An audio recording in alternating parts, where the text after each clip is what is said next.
talking. Wait, say something. Hello, hello, I am singing a song about poop. That one's done. No! Son of a bitch. That's what I get. Thank God they were cheap, dude. Yes. Fuck. Ow. I am electric today. Electric, out of control. Scooby-Doo, electric. Hey, Raggy. Oh, man. Yeah. Okay. One of those. Blah, blah, blah. Woohoo! Yeah. All right. Okay. Welcome back to episode 121, I think. Yes, sir. And today we're going to be talking about... Shit, what is this episode? Yeah, what are we going to call it? I have no idea. The clip talk? The clip talk. Okay, so we got a new thing that we're going to try out. And let's just, keep going. And you'll sort of discover what it's about. It's a surprise. Yeah, it's a thing that's going to involve you more in the future. Hopefully. Yes. And yeah, let's screw the whole today we're going to talk about this and that. Yeah. And just we're gonna dive into. We're just going to talk today. Yeah. Yeah.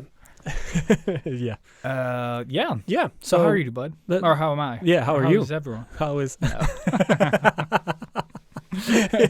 How are you doing, dude? I'm good. Yeah, I've had too much coffee today, and for anyone that knows me, I could withstand enormous amounts of caffeine, and since I stopped last year with drinking energy drinks, the strong ones, and sort of watering down my coffee, today I discovered just how weak I've gotten. I've been drinking my watered down caffeine shit since this whole pandemic started. And today I was at the office for a meeting, like a brief meeting, or meetings actually. And I had 6 cups of coffee at work. And they are so much stronger than the coffee I drink at home now. So, it felt like suddenly when you texted me at 2 p.m. there, I was just what the fuck just happened? Everything just felt my head felt super quick and loose. You know what I mean? You're loosey-goosey. Loosey-goosey, yeah. Insane. So, yeah, I can't drink proper coffee anymore. I need to drink my watered down bullshit. And yeah, so I've been very hyper today. Yeah. But not even my movements feel hyper, but I feel sluggish. Okay. Sort of. Yeah. That's weird. Shouldn't it be the opposite? No, but it feels like the motion blur in my life is super quick when I move my head. Yeah. It's more that feeling rather than I'm hyper. Because I felt the shaking and everything. Hyper. And also, we don't eat until we, meat. Yeah, so I felt it, yeah. Fasting on a stomach full of caffeine. Yes. I think good days. Yeah, but a good thing about this day, beside the overdosing of caffeine, was that it was actually really nice to just get out and walk outside and be free, go to the office, take that quick meeting, almost like a normal day, yes, pre-COVID. Yeah. Still I traveled during a time where there weren't any people on the train basically. What time do you go in? Dude, I went in maybe I was in at 11. So I left at 10 something, 10:30. Yeah. So there was no one. That's the best time to go. There was no one there. Yeah. It was me and some other guy, a few seats over. Yeah. So that felt really good, and just meeting people. Still, it wasn't a lot of people, but it was just nice meeting people. Yeah. Or being around people. Yeah. Even. But even at work, they had these when you go to restaurants and they've sort of put this plastic "don't sit here" thing. Oh yeah. They just put them as reminders at work as well, just to because we're friendly and you tend to just sit beside someone, So they made it so that people take that into consideration to remind everyone that please keep a distance, even though we're not that worried. Just keep the distance. Try to avoid sitting on top of each other. I got a super weird theory just now because of What is like it? keeping distance at the office. It Yeah. got me thinking about the Me Too movement. And like maybe this is like a big conspiracy.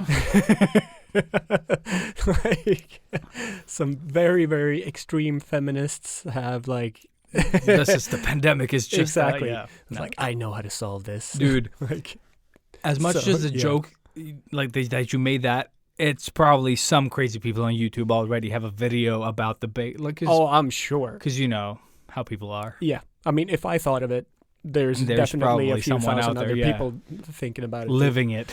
Yes. No. And it is like seriously, like with that in consideration, now that I'm single again, trying to date people in this time is the shittiest thing ever.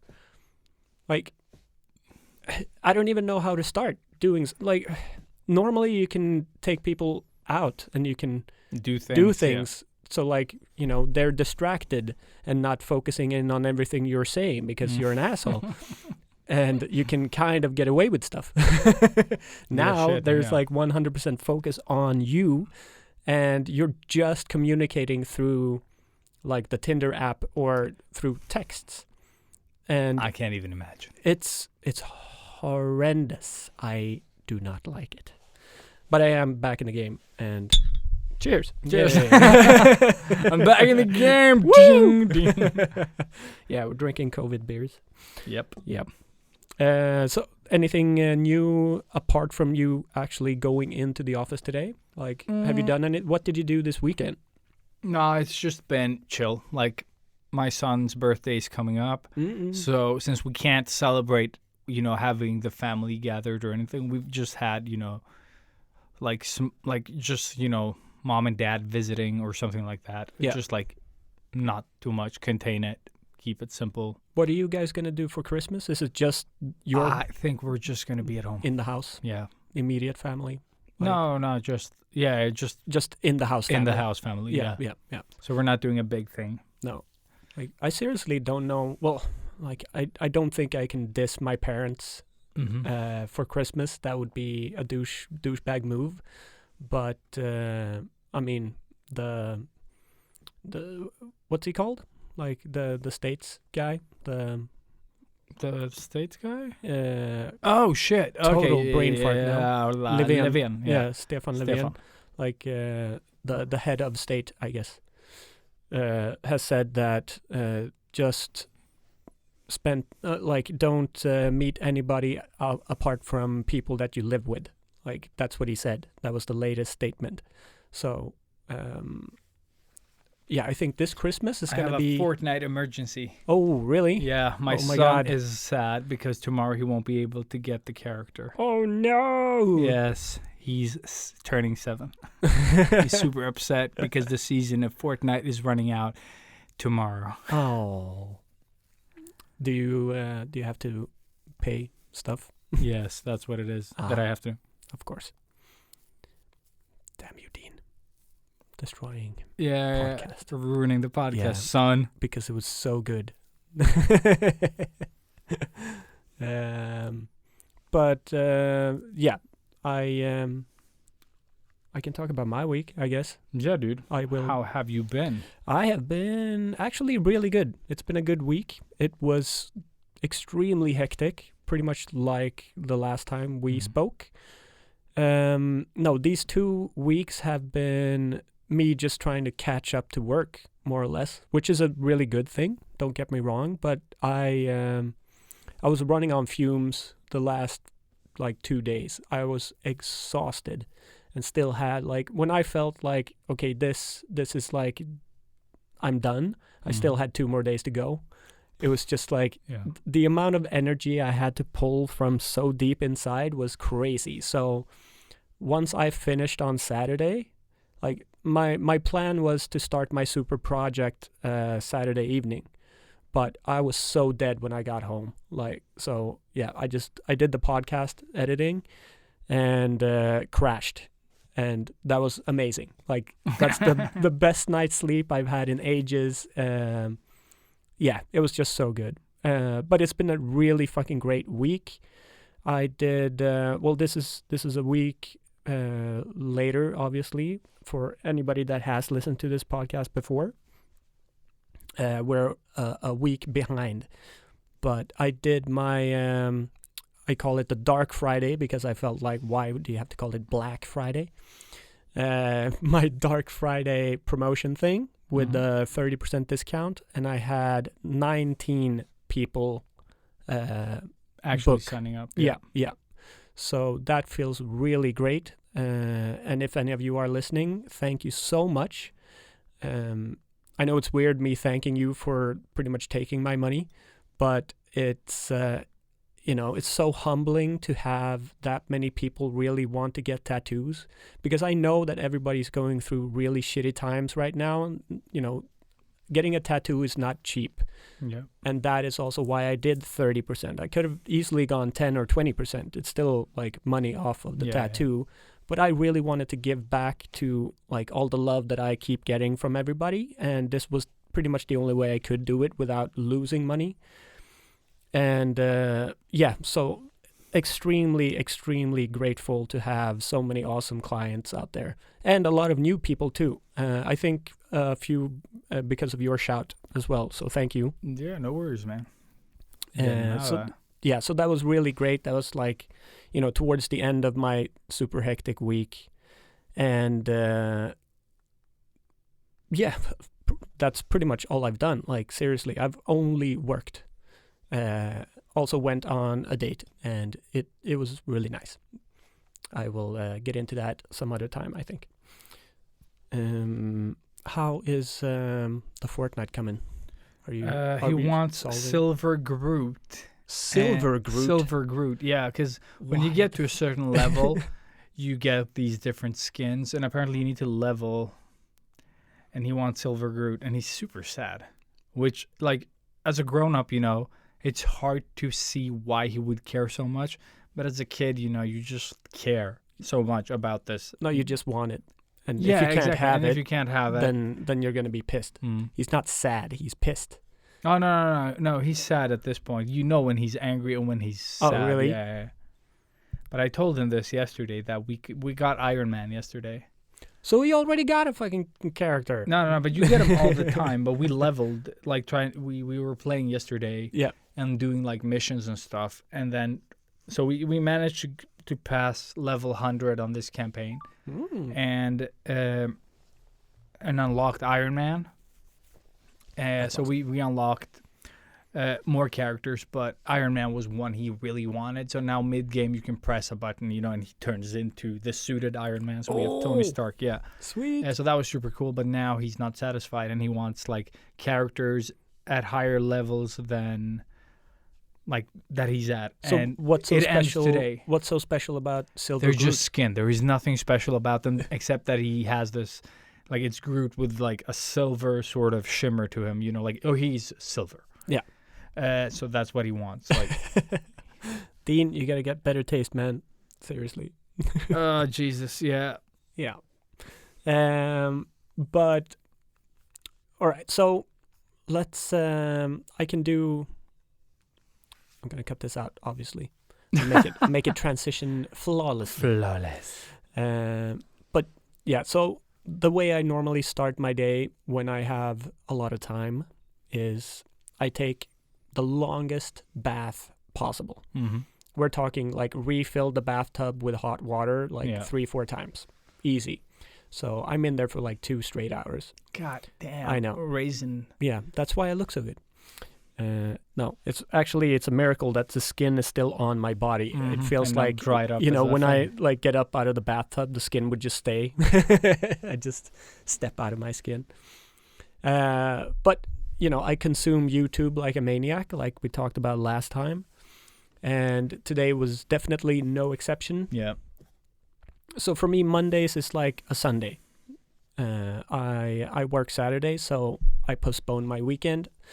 So today I happened by a clip on the tube. This clip was Bobby Chiu, who I think most of us here, everybody out there listening, should know.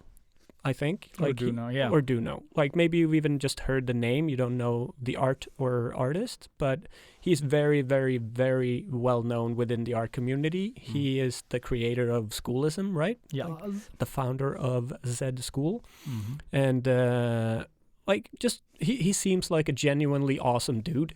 Have you met him? Yeah. Yeah, that's what I thought. So like he seems like a nice guy and super, super awesome artist as well. Mm-hmm. So I saw this clip today where he listed 6 things that are like the normal sort of problems for artists or like mistakes. mistakes. 6 mistakes that common mistakes that common. artists do, like that you should try to avoid, I guess was the point. And I was intrigued, to say the least.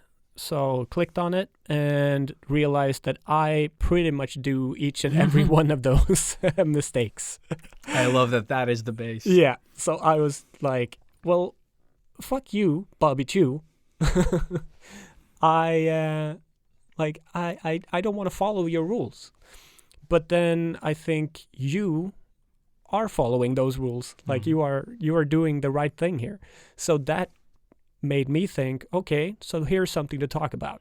Mm-hmm. So we are going to talk about Bobby Chiu's 6 tips for failure or whatever. Common mistakes. Common mistakes. 6 tips for failure. Yes, let's learn how to fail.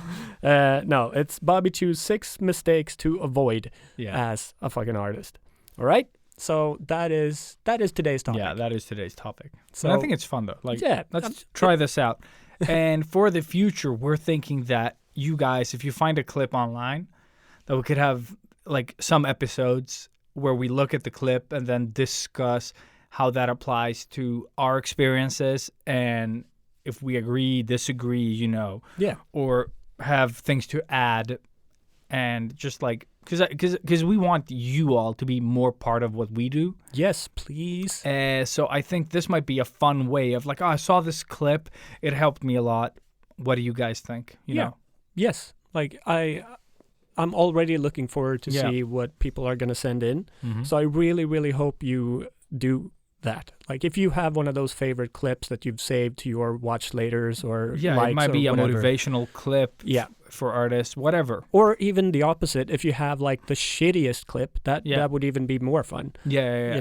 Definitely that. But yeah, just to sort of, and also to, just so you guys know that we are actually researching and looking at new stuff and trying to find out new things to do and all of this. Like obviously it sounds like we are just sitting here with our thumbs up our asses and improvising everything, which we do.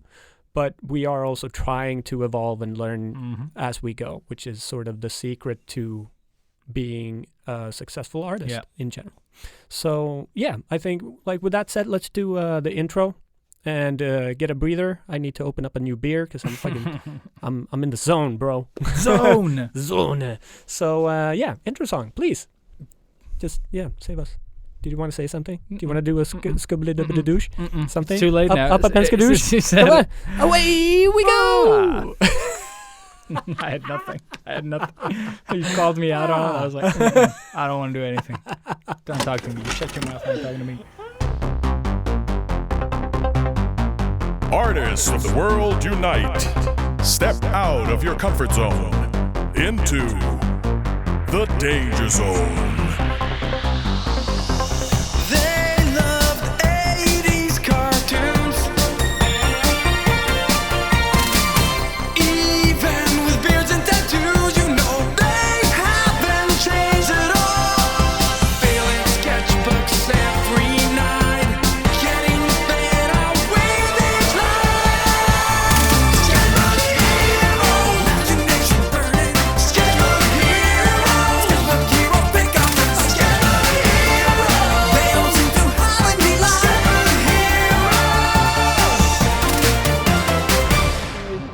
Cool. And we're back. I haven't gotten my beer yet. But we're back. But yeah, while Robert opens up a new beer, thank you, Underverket, for letting us use the studio and for letting us call it our home. Yes, and thank you. I guess our biggest sponsor. No, but seriously, Underverket is what makes this podcast possible. at the quality that it is, and it's awesome. Yes. For anyone who has been at the studio, you know what we're talking about. Yeah. This garage turned into, or not garage, but like a mechanics. Yeah, like a workshop. No, car. Whatever. Garage. No, but it's not Isn't that called what a it is? garage. No, No. they're called something. But who cares? Brain farts. Brain farts. It's called brain farts, and we're allowed to use it. We have a cinema. We have a dartboard outside. We have a secret podcast room. Pinball machines. Pinball machines. Good friends. Awesome friends, and we just get to hang here, whenever we want to. It is fucking amazing, really. And we get to do our events here that we are going to do once this whole shit blows over. Yeah. And also a big thank you to anyone who tunes into this weekly, shouts the podcast online in your stories or however, like if you tell a friend and we're not privy to that, we appreciate that just as much. It's so awesome to have listeners that we actually get to talk to on Discord as well. Yeah. So all around, just big thank you to everyone. Everyone. That's sort of puts up with us and our bullshit. Yes. No, it again, we say it every time we talk about this, but it does blow my mind to actually have people listen into our rambles. Yes, especially when you get self-conscious after an episode and you're like, "Ugh, this one," which is every time. Every time, yeah. But it's this is even. I'm even more like when I do art, I just like this is good enough to post. You know what I mean? Yeah. But the podcast, it's such a mixed bag of ups and downs. Like it's a journey for us personally. And when you release it out into the world, you're like, that piece there. Exactly. Yeah. Don't want them to see that. Exactly. But I've said it, so it's part of the whole. And I mean, you've edited half of the podcast. Well, probably more than half. No, it's actually half now. Is it? Yeah. Holy shit. So we've done 50-50. Yeah. It's time you take over again. No, I don't want to do that ever again. Yeah. No, but so just the anguish of sitting there and listening to. And you edit yourself more because you care more about. But I've let that go. That's really good. Let that but go. I did too. But in the beginning. Oh God! Just every little noise you make, and oh my God, it just annoys you. Just like, why did I do that? Why did I say that? Exactly. Like I can't hear what I'm saying because I can only hear the likes and I can hear the whatever it is that you do. And the doops and the doop-doops. I've let that go. I've gone frozen on it, and life is a lot easier, but it still hurts every time I press the upload. Yeah, it's just like same here, and away we go. But it's still, just so humbling to know that people are out there listening and then sharing it and doing an Instagram story where they make fun of us and. Seriously, that's what we love. We are here for you guys to just rip apart, have fun with. We are those stupid idiots at the party that nobody wants to talk to, but just listen to for some reason or something. I don't know. I don't know. Yeah. Anyway. But with that said, let's move on. Yeah. Hello. So, dude. So, yeah. What are the questions? Let's start with number 1. Let's start with number 1. All right. So, it's not questions. Oh, obviously. yeah. It was, it's just more tips. Mistakes is what he said. Yeah. So, the first thing he said was don't use the one artist as your inspiration. Try to collect and get inspired by as many artists and people as you can. And I think that is the most true and thing. why did he say that? It was to avoid being a watered down version of that artist. Yeah, exactly. And I love the way he phrases that. Yeah. Don't become a watered down version of your favorite artist. Yeah, because I think that's a trap that a lot of us do fall into. We talked about earlier that in the beginning of us starting to draw, we only had Joe Mad and J. Scott Campbell. Yeah. And it was J. Scott Campbell for me was, a couple of years where I was just fascinated by his work. Yeah. And I saw nothing else, basically. Exactly. And because you saw that, I saw that. Yeah. and that was the only thing I saw. And then I had Todd McFarlane, pretty much like the Spawn series was my big inspiration. But I didn't copy and draw from it. It was more like just really crazy impressed by the art and enjoyed that. But yeah, really J. Scott Campbell. And when you showed me Joe Madureira, but that was when I was working, when I was 14, and I was working at that comic book shop. Yeah, and you got that small... because I got the first one. The Battle Chasers. Yeah, the first issue. That's why I have that as beginning part of my sleeve, seriously, because that's where it all began. Like, just to always remind me of, well, that comic book and how it changed my fucking life. Yeah. It was amazing. And after that, like, seriously, me working with line weights has obviously been influenced by Joe Mad. He does it like a billion times better. I do it like such a simplified version of it, but that's where that began. And I guess like even paralleling that into the tattoo industry where I love doing line work as well, like it's still there. So like, of course, I'm not a watered down version of Joe Mad. No, but it would have been easily, like I could have definitely gone that route. So yeah. Don't become a watered down version. But I do have a story there. I remember there was like this J. Scott Campbell forum back in the day online when there, when you were in forums and talked to other artists. And you mean a fan club? No. It's like a forum. No, it has but it's basically like-minded people. Whatever it is. Like Reddit is a sub. I was just gonna say. But this was about like it was a forum about J. Scott Campbell and his art basically. Okay. And there were so many of us just doing that same thing and talking like nerds, about the same things and drawing in the same type of style. But, like an uglier style, uninspired style of J. Scott Campbell. Yeah. And it's just such a waste, you know what I mean? There's nothing wrong in being inspired by your favorite artist, but... No, but I mean, if you look at your stuff today... Yeah. You are still primarily drawing women.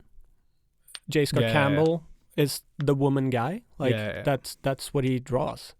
A beautiful women at that. Like the way he makes the... But he can also draw like a lot of cool characters. Like if you have his sketchbooks or like read any of the... He does some really cool, but primarily... He can draw everything. But primarily he does, women. That's his like the signature, or for me at least, I guess. No. It's what I'm used to signature. seeing. That's what he does most. Like the way he does Mary Jane, for example, in Spider-Man is like, she is the hottest version of Mary Jane ever. Like teenage me was so into that. Like... Yeah, so he and I was terrified at trying to draw that type of woman because, well, as you know, because we've been talking and drawing so much together throughout the years, my style is very masculine. It's very hard shaped, big bulky shoulders, and more, I guess, Joe Mad in that sense, rather than the nice slender, like proper female shapes. So but I just to parallel to you being influenced by J. Scott Campbell that much that you still prioritize or primarily draw female characters. Like I don't know if you think about it. No, I do think about it, and it's just that I find the female form more pleasant to draw. Like it's more inspiring to me. It's more fun. It is more fun. Yeah. For me. Yeah. Like that's what I enjoy drawing. Like I love capturing beauty in all its forms. You know what I mean? Like it's fun to explore. Yeah. No, and it's so impressive too. Like to this day, I still can't draw like just a naturally good-looking female figure. It's not in like my wrist or in my arm. Like it's so difficult for me to get that nice fluidity that the female shape has. Whereas like drawing a Superman type of characters like so easy. Like so easy. But yeah, getting off topic. Down, but what I wanted to say about that is like today when I get the question like who's your favorite artist that you draw inspiration from? I don't have one. No, same. Like if you asked me that question, I couldn't answer it, to be honest. The thing is I can spout out a bunch of names about artists that I think draw cool stuff. Yeah. But I don't have like I don't think so much about like this I guy, jump a or- lot. I yeah. jump around a lot, Yeah, me too. depending on where I'm at in my own stuff. Yeah. And like, ooh, that style, that he has something that I want in my work, and then I'll try to imitate that into my work. I won't redraw what he does, but I'll try to understand it, and then just take that little thing into my stuff. Yeah, it's and then like, I'll move "Ooh, on. I like that. Yeah, And you just because there are keep like, that in your I think bank. Nico Delort, or fuck, I don't remember his name, but fuck it, some artist there Yeah. drawing, like black and white stuff. I was just like, ooh, that would be so cool with like the way that he does clouds. I'll try to do that with my work with Opa and my ink stuff. And then I tried, on the side to just like replicate like the aesthetic that he achieves, but with my style, sort of like use the same, I don't know, directional lines or whatever it is that pleases me in his work. Yeah. And then try to sort of recreate it and then find, some middle ground or like something that looks somewhat like that, but my version. You know what I mean? Like Yep. where I find it equally pleasing. Yeah. It won't be exactly his work, which is good, but there is something there for me to sort of to take something from that artist. Yeah. But I don't have like one artist that I would like, I need to follow this person's work No. forever. For I don't me, have that like anymore. for me, it would be Drew Struzan. Like he is obviously the main inspiration for what I do, but it's also because he is the master, and every single artist that is a poster artist will say the same. Yeah. So I don't I think every poster artist is a watered down version of Drew Struzan. Let's put it that way. Depending on the style, I think. But yeah. But if you're I doing totally- realistic poster art, Yeah, like, but I think then you are inspired by Drew Struzan. You can't not be in a way. yeah.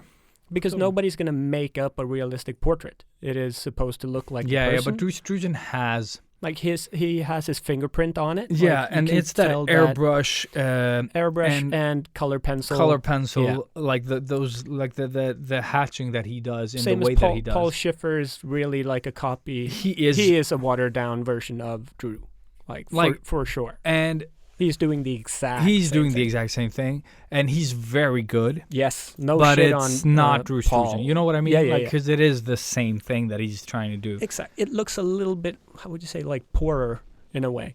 I don't like, know. Yeah, It 'cause doesn't I- have the same volume or like. But there's a difference. there's something yeah. like. and you're missing, yeah. like, since it is so similar, you do end up comparing it. Of course. Instead of thinking Yeah. that Paul Schiffer is doing something different. But I mean, But that's the cool thing is that Paul is still working and he's getting a lot of work. Yeah. So it's like, to me, that's such a comfort just Yeah. seeing that it's still, like he can still make a living off of doing that stuff. It's Yeah, not yeah, yeah. completely dead, which everybody is Yeah. saying And all the since time. Drew Struzan has stopped, Yeah. there is That- a it's a- vacuum yeah. there to fill, and he's filling it. So yes. Yeah. is that right or wrong? I don't care. No. Like, he's doing it. He's successful at it. I said just fucking go. Yeah. Like he inspires me. Like he is definitely one of the people that I could mention if any. Yeah. But yeah. But for me, it doesn't end on one artist. No, It's no, like, no. oh, the thing that he does, but then also the thing that he does. And Exactly. it's just like, there are so many artists that I get inspired from. Yeah, for me it is scrolling through Instagram. Like Yeah. just seeing all of these different posts and I get more inspired to see that people are still creating and being Yeah. active. That inspires me to keep going as well. Not so much as like, ooh, I like that thing, I'm gonna draw that thing. Yeah. It's more like, oh, that's awesome. Like it's so cool to see that they're keeping up with whatever they're doing. Yeah. For instance, you got Louise, who I used to study with. Lulu. Lulu, something? yeah, exactly. Lulu on Instagram. Still waiting for her to do the Opa draw this in your stuff thing. Yeah, you should. But No, she she's just recently did a video, like an animation, Ooh la la. which is incredible. Like it's so good. She only has it posted on like it's on YouTube, but she only has it posted on her Facebook, so I saw it there. But it is incredible. Like to know that she is just, the one person that has been doing that full animation, it's mind-blowing. So like yeah, I'm gonna find it. I'm gonna post it in the Discord because Yeah, that's cool, the only cool, thing cool. I can really do. But it's worth just watching what she's done because this is her first animation, like proper. So it's so impressive. Cool. That inspires me. That's Yeah. like, You know, it's light years of levels beyond what I would even try to do. Because I did one of those like animation things. It took forever. It sucks all the balls, all the sweaty ass hairy balls that you can find. Put them in your mouth. Try to suck that. That's how bad it sucks. I'm just like, I have no reference for this. I don't know. No. Sorry. This is me going on a tangent. This is my third beer. I am definitely... You're on the third? Oh, yeah, because of the restaurant as well. Exactly. Damn it. Yes. Cool. So, yes, just seeing people create things is what inspires me rather than these individuals. But then, of course, I can't help but be influenced by people doing similar stuff that I want to do. Yeah. But I also get more inspired from people that I know personally. Yeah, same. That inspires me way more. Because you know them. Yeah, you know them in one way. I don't have to know them, like, up close and personal. No. But just, like, I got to know Artem through social media, you know. Like, I still consider us some type of friends, you know, or, you know, anyone that I've sort of talked to but maybe haven't had the chance to meet. Yeah. Like, since I have a connection to them, it feels so much like that motivates me to get better as well. Yeah. Because I'm oh, this son of a bitch has really gotten, like, good. Like, seeing their progression makes me feel stagnated so that I get a bit more focused. It's like the competition between us. Oh, yeah. Like that like when someone gets a little better, you want to get a little better. Son of a bitch. So you sort of like, I'm going to fucking step this up. Yeah. It's like when someone breaks like a world record and then everyone's starting to break that record, you know. Yeah. That's how I feel about artists that get better that I personally know somehow. Exactly. Like, it really fuels my fire, and I hate it and love it at the same time, you know. That's always because it thing. Forces me to do something, and I'm like, son of a bitch. Yeah. Fine, I'll step it up. Yeah. Like, fuck sleep tonight. All right, we're going to do this, you know. Gloves off. Gloves off, exactly. Yeah. Okay, so that was point one. We'll see if we can cover them. Yeah, we'll see. We have 6 points. We did mention this, but just so you But I remember. guess some of them that we talked about, we've mentioned so many times, we're just going to gloss over them. Yeah, I actually think like the first one is the one that we can definitely talk most about, and is the one that I do agree with. So like from the get-go, I was very like, all right, this is smart stuff coming out of this mouth. So, and the second one is sort of where this all falls apart. Which one was the second one? The second one is stay social on the social and post regularly. That already is something that I have gone to lengths to not do. So, again, just a small recap for any new listeners out there that have no idea. I am stepping away more and more from the social because I think it fucks up my head in a bad way. Yeah. It makes me chase the likes. It makes me not progress as an artist. And I just relate it to more negative and negative things more and more. But I still love it. Don't get me wrong. I'm still on the social. I do post whenever I have something to post. It's more I need to learn how to step away from it and not have it occupy my head all the time. Yeah. Which was my thing just a couple of years ago. It really took over everything. Every day I went home, I made a new portrait or even a new poster and just, posted like a maniac. And the quality just started diminishing all the time because I was more after the likes or the posts rather than making cool shit. Yeah. So that's where I disagree with him, but I also understand where he's coming from.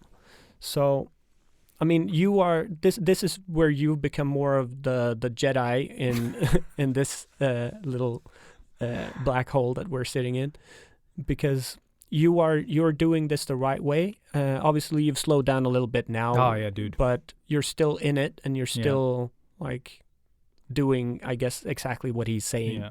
So, yeah, I think you should be covering more of this point. Yeah. And I totally see what he's saying. I think what isn't being said in his video is that, like, because he says, you know, like, post on social media, be social on social media, which is great. But don't overstay your welcome on social media, basically, and take away from creating stuff. Yeah. Because what I think the point he's making there is that people can see you grow on social media. And for me as an artist, if I see potential in someone that I've talked to several times, I'd be more willing to follow their development. I'm like, ooh, this person actually has something going for them. Mm-hmm. And you just keep seeing them level up, level up, level up. Yeah. Those are the types of people that maybe aren't on my level, but I'm seeing them sort of like running towards me at a speed that I'm uncomfortable with. Yeah. And kind of inspired by the drive that they have that I used to have, like, because I'm more busy now, whereas they might have more time to, you know, like, their goal is a lot clearer for them because they're earlier on in their career. Well, they're like following you, and they have you as the carrot, and they're like, people it's in the industry sort of to chase. Yeah, exactly. So that really inspires me, and those are the type of people that I like to follow. If I'm gonna follow someone that, you know, like, I don't know, like, that's Motivates starting you, off. or No, like, but yeah, exactly. Like, they have something. Maybe the art isn't there right now, but you can see. but the I can potential. see that Yeah, it's yeah. coming, and it's coming fast. Yeah. Like, every time they post, you're like, what's happening? Like, Yeah. how is this the same person as last week's post? You This know? is Cleo, our apprentice in the shop. Yeah, but that's cool. It's Stuff like that. amazing. Yeah. Like, with every tattoo she does, she just Mhm. gets so much better. Seriously, her lines Yeah. now are better than mine. She's been working since July. Yeah. So yeah, fuck you, Cleo. And that's the cool thing. Like, some At people have, you know, invisible moon. the thing is, I know there's a question coming at the end of this where I'm going to follow up on this one, so I don't want to dive too much into that part of it. Yeah, like, okay. But social media is tricky, though. Like, you really should just invest 20% in it.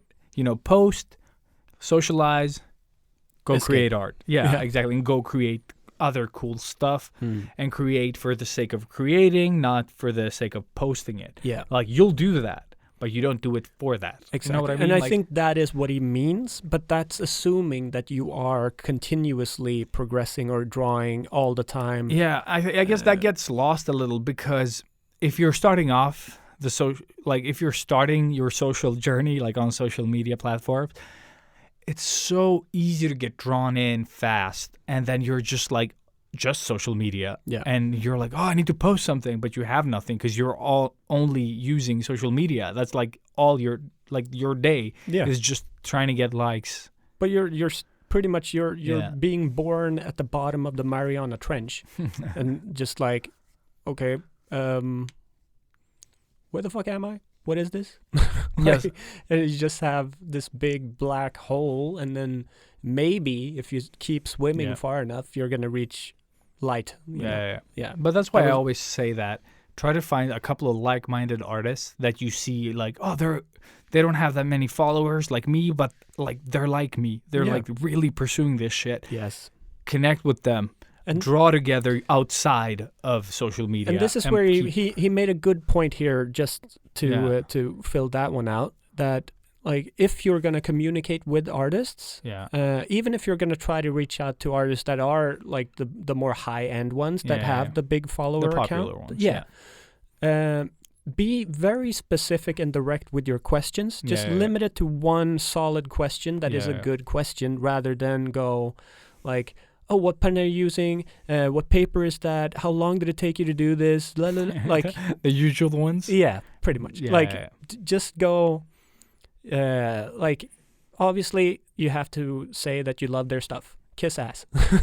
But you are going to comment because you do love the work. Yeah. And then ask a genuine question that you're wondering about, maybe the process or something in the image. Yeah. Just pow. Easy to easy to see, easy to answer. This, if you keep doing that, and always have these sort of good questions and have a genuine interest, the artist will eventually notice you and start recognizing your name, and then maybe start checking you out, and who knows? I have tons of those. Yeah. Like, there are so many people that just keep commenting.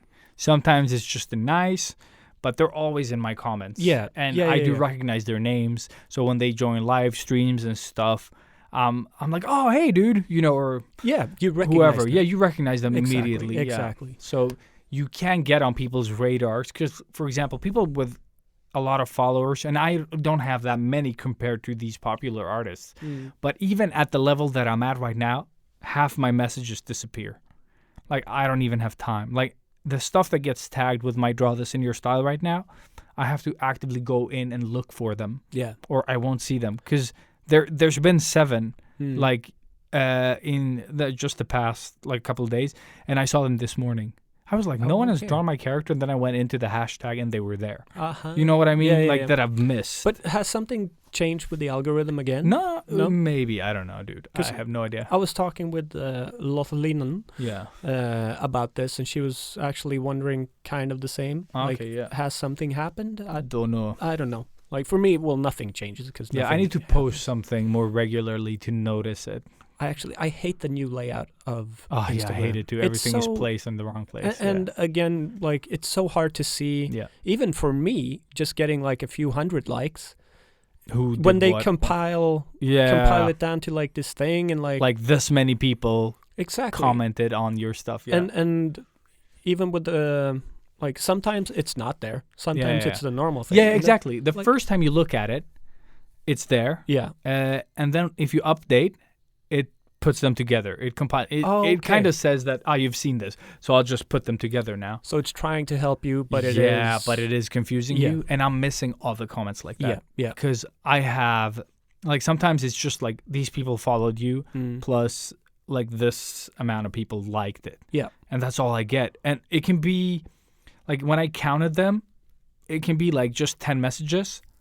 So I can't even scroll. It doesn't even fill my whole screen. That's what I mean. It's like so weird. Yeah. it's a summer. it's like it counterproductive summarizes. in a way. Like it It doesn't. is super weird. Yeah, I don't get it. You miss a lot of stuff, and then I can go in like 2 days later, like thinking of a thing I didn't reply to, and see like 3 other questions that came in that I never saw. No, exactly. So it is very confusing. I wish it would just like summarize the likes I don't care about, No, like just put them in a that's only numbers. thing. you know. But the comments should be prioritized. Yeah.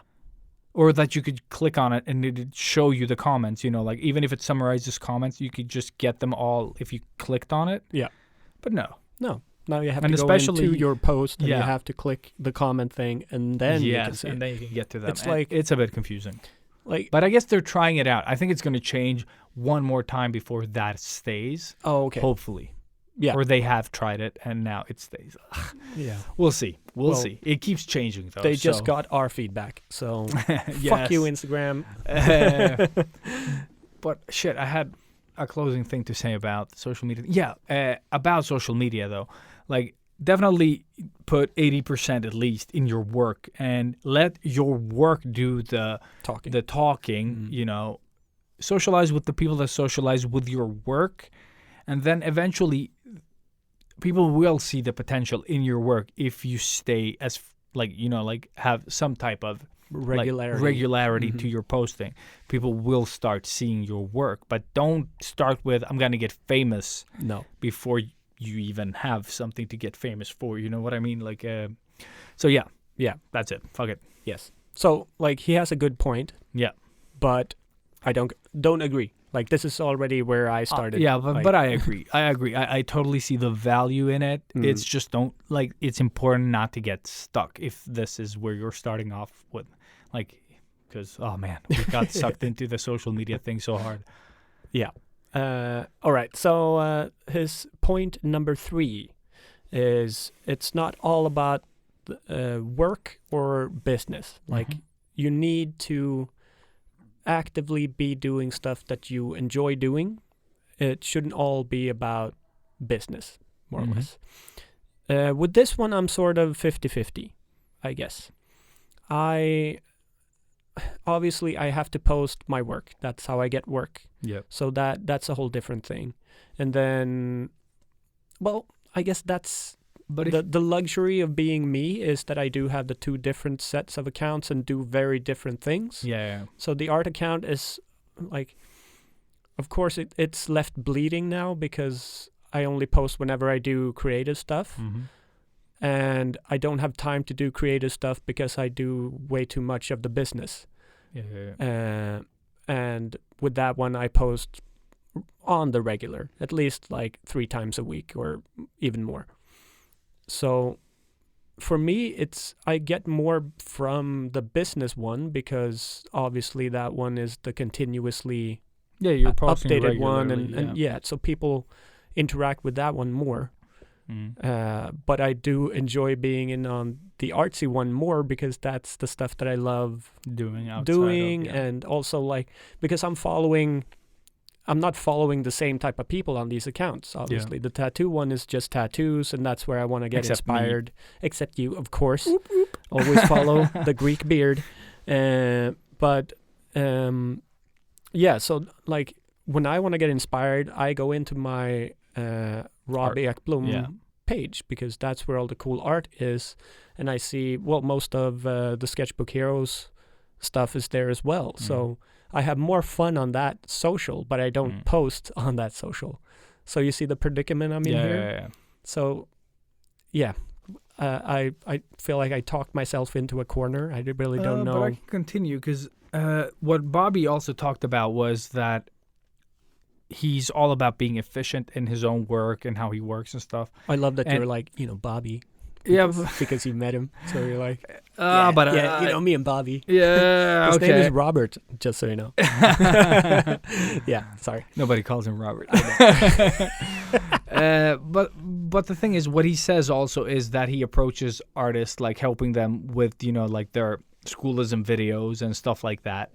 And just pulling that back a bit and just being, like, I don't know, a friend or, just like more relaxed and not just being about work. Yeah. So he had a lot of different points that I can't really remember all of it, but I totally get it, though, because I post very little work on my account. But, I mean, most of the time you can't post work. For me, the stuff that I am actually doing now for the art page.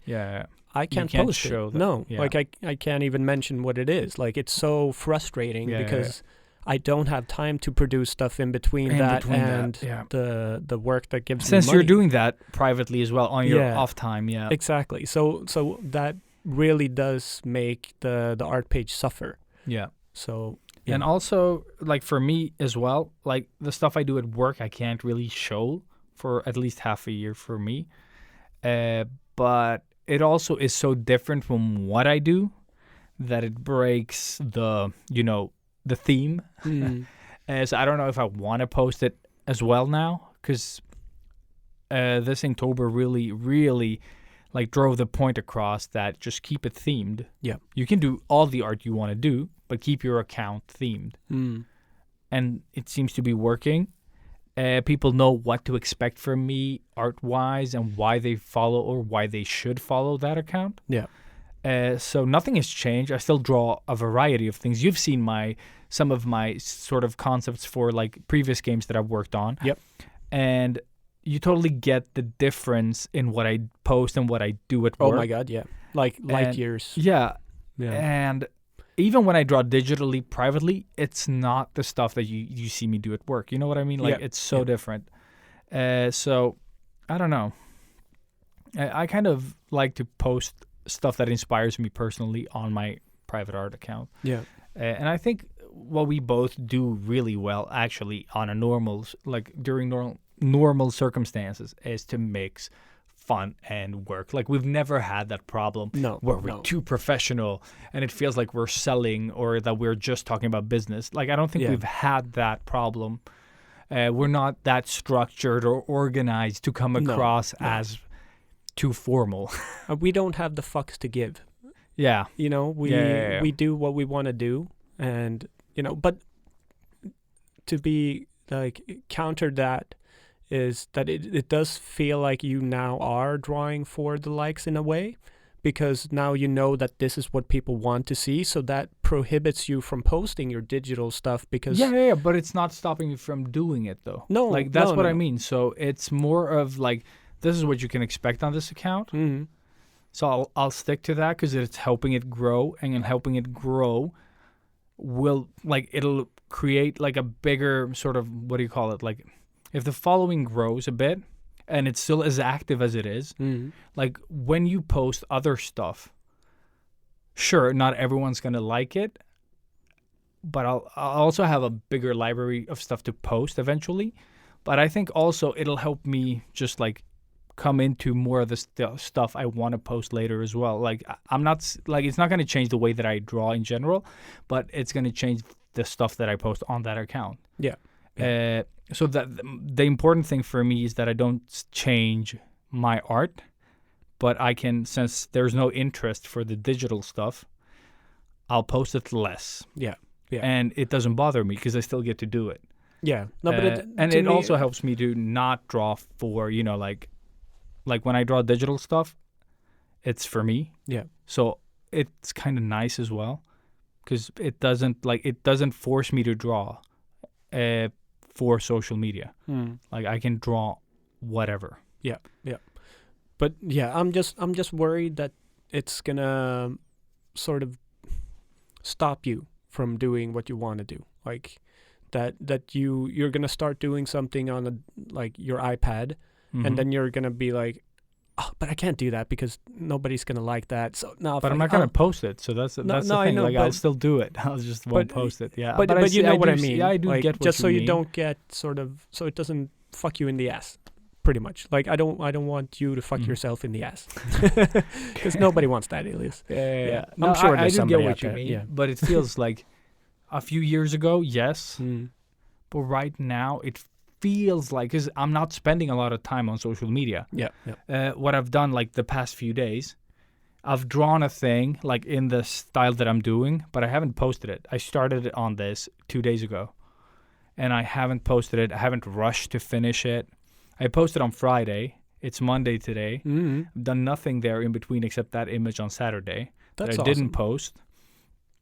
And since I have a lot at work right now and I feel a bit stressed about that, I haven't even worried about Instagram. So I've gone in and sort of like posted in my stories the stuff that you guys have been drawing, and girls, you know, the draw this in your style of Opa. That's what I've been doing. I've gone in, commented, and posted, and then left. And that's the cool thing. Like, I can do that and feel okay. Whereas in the past, I felt stressed. Okay, I posted on Friday. It's been 3 days. I need to post. I don't care. Good. Like, that's the cool thing. And I'm hoping that I can stay this sane about social media. Because every week now, it's like, oh, you went down. With social media has gone down. Your social media presence has gone down. Yeah, it's like in your face. Yeah, so it feels good. And I hope that I can keep doing that. Like, and I can sort of like, because I'm drawing. I've been drawing every day. Yeah. I just haven't been posting any of it. You know, like I've been sketching on work stuff. I've been sketching on digital stuff. Just haven't posted any of it. Because I don't need to. Well, yeah, good. And I'm hoping, because that's the thing with social media. You suddenly end up where you were, you know. Yeah, exactly. And it's like it I hasn't think it is felt this easy to good. fall back into it. Yeah. Like if you allow yourself to just care like a little bit too much, you're just gonna stumble back into that Mariana Trench, and down you go. But it is comforting to hear you say that. No, like, but I think so. Like, you know, I don't think I'm lying to myself at this point, like, because it feels really good. Yeah. And I am not stressed about posting. And I think that's the most important thing too. So like, fuck drawing for likes or not. Like, if it feels good, it feels good. But that's what I mean. You do you. Like, as we always say. So, but yeah, I guess just be careful. And again, watch out for drawing for the likes. But I think we talk about it so much as well that it's constantly, the awareness is there. You know what I mean? No, every time I open the gram now, like it is in my head. Yeah, like we've said something that actually sticks. Like for us, for ourselves. Yeah, exactly. Normally that doesn't happen. Yeah, it's always there. Yeah. Because I remember having just like the previous pic that I posted, like the Opa drawing that is the draw this in your style thing. Yeah. I started that days before I posted it, and I was going to post it on Wednesday. And I was like, no. And then I was like, okay, I'll post it on Thursday. And I was like, I wasn't satisfied. And I was like, no, I'll work on it a bit more. And then on Friday, it had been done for so long. That was the true day to post it. Yeah. And, I did. And then I hated the photo, so I took it down. And I posted it on Saturday instead. Oh, really? Yeah. Because I did post it. It got like 1,000 likes something. And then I took it down and I reposted it. Did way poorer. But it was like, no, the photo was so much better. Because I took it in daylight. Because I just like, I couldn't get it right.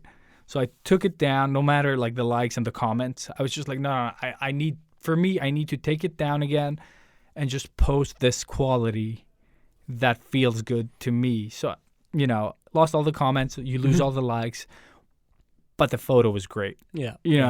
And it was so important to me that I could just do that. Well, it needs to be right. But that's what I mean. Like, I don't want it because the photo was, lit like on one side, but I couldn't get uneven. I don't know why. Oh, okay. Like it was on that specific image. You saw how clearly weird the light was hitting it, and I just couldn't get it right. Then I went outside, and I was like, okay, I'll do a photo shoot outside. No, I held it in my hand. I took a photo. The first photo, I was like, this is perfect. I went inside. And I had been, like for 20 minutes or something the day before, like trying to get the light right in the dark there with my lamps. No, it didn't work.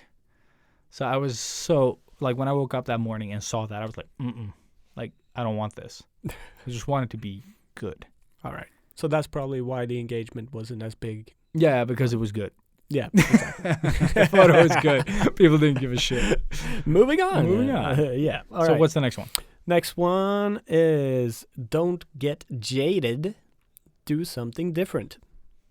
Take a class, for instance. Yeah, but what does getting jaded mean? What did he talk about? So it's like when you get almost like an art block.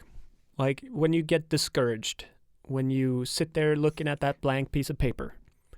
Like, don't allow yourself to get stuck, I guess. Because I think he was referring to, like, if you work on a project that isn't going very well as well. I think he used Brenda Chapman that I met 2016 before I got food poison. Like first seconds female, before I got... Yeah. We stood in the same line big waiting for here, food. people. Yeah. So she... Yeah. But I think he also talked about like working on a production where shit is upside down, and everything is messed up and you hate it. And then I think Bobby said that you should focus on the things that actually were good. Yeah. And find sort of like, inspiration and energy from those moments in a production that are awesome. Well, I don't within think he any said that, project. but we can still talk about that. No, I think he did say that. That probably did. Like, I think one of the last things I heard from before you showed up. Oh, okay. Yeah, so But- you're probably right. Again, so when just I don't get- do the YouTube trap, I don't just watch Yeah. the one thing. So yeah, I do forget stuff. But yeah, no. What I got out of it was more like when you get stuck, don't allow yourself to get stuck or jaded in that way. But I mean, it works for both work and just in general. But yeah, for me, I think he's got a really good point here. Like, again, me not like being on his side with everything. I think this one is also very important to take your head out of what you're doing and don't like force yourself to keep pushing something that you're already stuck in. Take that break. Go on that walk. Do something different. Maybe just like do a quick watercolor study or, something different from what you're being like forced to do or being stuck doing, just to break the mold, get out of that headset or mindset rather, so you can like it's almost like taking a power nap. If you're super fucking tired, it just reboots you a little bit and just helps you along the way. And he brought up the example that he took an online course when he was feeling this way with work, I guess, and he he committed himself to that course and he did everything that the teacher said and did all the assignments and all of that. Like, he didn't just jump on a random course and then fuck off. He actually committed to it and did it. And I think that is very commendable, seeing as he is, the founder of a fucking school. But, that he's still actively trying to pursue new things. He's learning and knows the importance of learning. Yeah. So with that, I agree with him. Yeah. And I guess a lot of things like will get you to that point at some point in your artistic career, whether it's work related or just like some type of, burnout, because that's what it's getting to, like where you're like, I can't find, like, you get worn out, you know what I mean? And just finding those little glimmers of hope to keep things inspired and fun like working, like taking a course. I mean, with every job, really. You don't have to be, an illustrator or artist to get stuck like this. If you're working as a cashier or whatever, it is the same fucking thing every day. Just bleep, bleep, bleep, bleep. What do you do to switch that up? How can you save yourself from, like, dying the work death? Or however you want to phrase it. Like, it is so important to switch it up. Even to the extent that, okay, maybe it's time to actually look for another job. Like, let's switch it up that way. You don't have to quit your job, but just start applying for new things. Make something different happen. And now that we're talking about it as well, it reminds me of, like, when people ask me about, like, working on Candy Crush for 7 years. That can get you quite jaded. Doing the same thing, Lego, like, but how do you find the joy? And for me, the joy was taking complex stuff and, like, sort of stripping off the complexity and then presenting the simplest sort of shape. And, to sort of, like, you're going to present this super complex shape, whatever, let's say a watermelon, and then you're going to sort of, like, break it down. No, but I mean, just break it down to the Candy Crush style. For those that have played Candy Crush and see the stupid, quirky style, super simplistic with unrealistic shadows and, some weird, like, things. But there is a fun thing there, translating the way that I draw normally and the way that Candy Crush looks. When I show people, I've drawn this, and they're like, no, it's not good in the way that you draw. Like, it's not the same level of art. But it is, you know what I mean? Like, there is a complexity to the simplicity. I would argue that that's more difficult. Yeah, but that's what I mean. Like, and it took me a long while to sort of get into that mindset, that simplification of more advanced art that you do create on your personal time.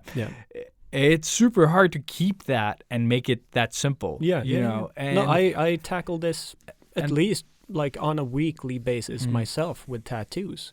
Because a lot of people want those very simple, like, I would go as far to say ugly tattoos. Like, people want that scratcher look feel to it. A scratcher is somebody that works from home, that's not in the shop. But they want it to look like one of those SoundCloud rapper tattoos, where it's like, it just looks horrendous. Bad production. But I mean, I will still put 100% effort into making that really shitty tattoo look good. Of course. So even, and I've brought that up many times, but going so far as to drawing it with my left hand when I'm right-handed, because I can't make it that shitty with my right hand. Intentionally. No, it's my hand won't allow it to be that bad.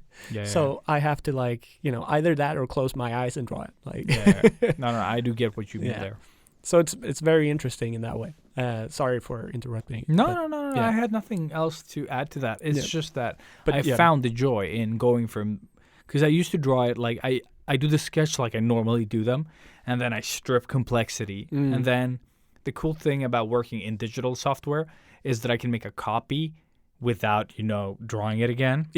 And then stripping it down. And if you work with vectors that we did at King as well, Illustrator, then you can do that even, like, you can just take away details, like you make a copy and then you start like, this is too realistic. I'll remove this. I'll replace this shadow with like, imagine like a toe, like a nail clipping, like that half moon, the crescent moon type of, that's the shadow. You know what I mean? Like that's a shadow instead of this uniform shadow that follows the shape perfectly. Yeah. No, that's not what we do here. Like, and you'd simplify it to the point where it's the simplest that I can make it and not lose what I'm doing. And it was fun. I worked the total opposite way at Lego because I was always the biggest bitch when it came to shadows. Yeah. Because, well, sort of for anybody that doesn't know, I was kind of in an art director position working with books and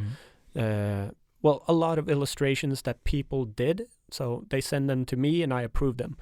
And it was always the shadows that really bothered me because my normal illustrator head or like artist brain knows this is what a cast shadow looks like from this shape. Yeah. So why is it round when it's supposed to be square? Something like that, for instance. And like, well, you have the light source on this side. Why is the shadow on the same side as the light source? Like, you're a fucking moron. You know? Yeah. Like, so. And that's how you wrote your feedback, right? Yeah. Don't be a moron. Fix shadow now. Almost. Well, I did tell the story of like this guy who was like close to 50 came in and was like shitting bricks to say hello to me, and then saw me with like, backwards cap and sup, dude? Exactly. Yeah, it's like this little brat. He used to work for Disney as well. Oh man. So yeah, that was fun. But it's so weird how positions can make you seem a certain way. Only labels that you don't. I guess. But that's what I mean. Like the label, like makes people nervous around you, and they're like, "Oh, you don't feel like it." Yeah, that's because I don't care. No, you know what I mean. Like that's not why I'm here. Yeah, like that's the label I've been given, but I don't care. That's not why I started doing this. No, exactly. And yeah, that also got super fucking jaded. Like, or I got jaded at that job. But you chose to move on, though. Yeah. But I am like that. I do go with my gut on most things. If something doesn't feel right, then I won't do that. Yeah. Not for long, at least. Like, I'll give it a shot. I gave Lego 2 years. It just wasn't right, Like, the money was there. Everything was great. I had good friends. Great community. But, yeah, I didn't want to do it. Like, and now...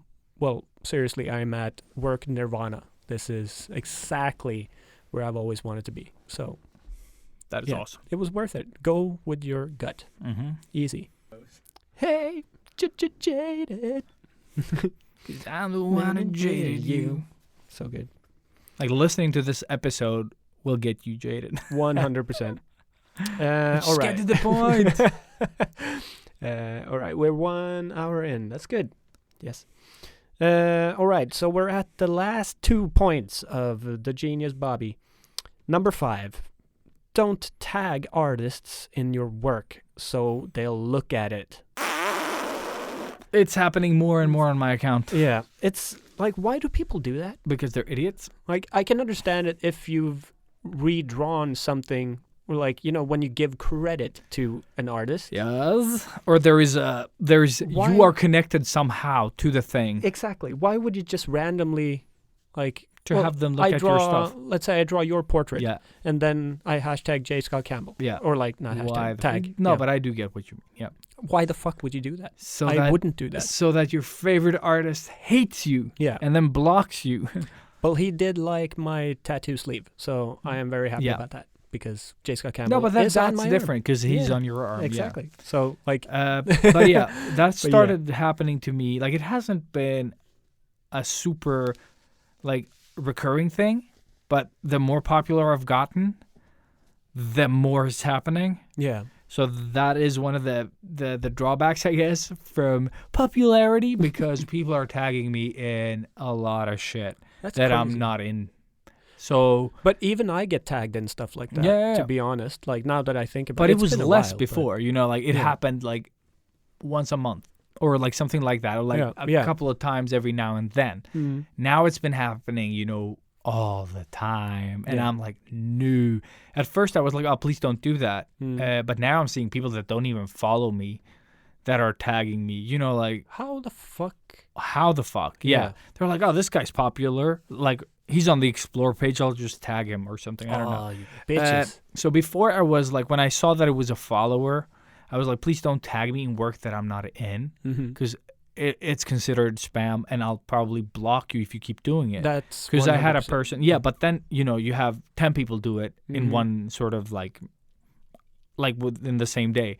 Well, I'm then not you going to have- go write that. I'm just going to block them all. You I know was what just I gonna mean? say, yeah. Then you have And- 10 blocked people. Yeah, and if that's an artist you look up to and you get blocked by them, Yeah, that sucks. You really got yourself fucked Yeah. in a and really bad way.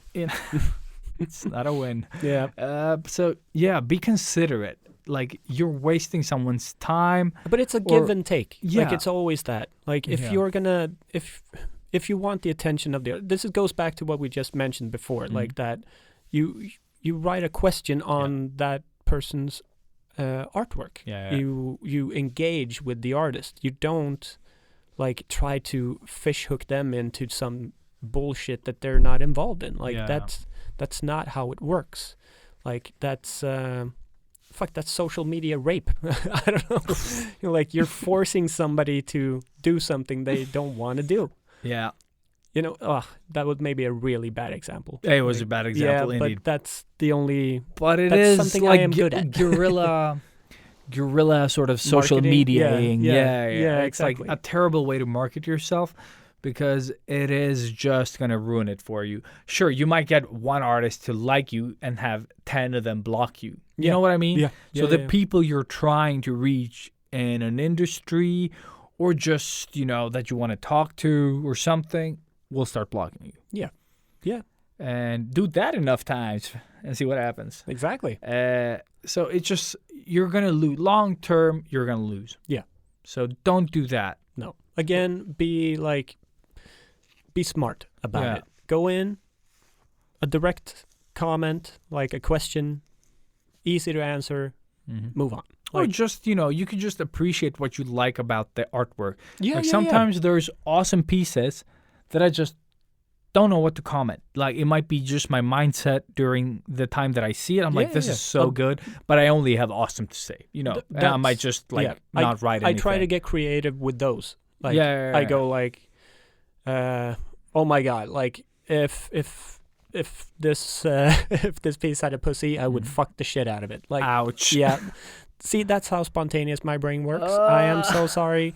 I don't mean to offend anybody. So Robert is fired. No.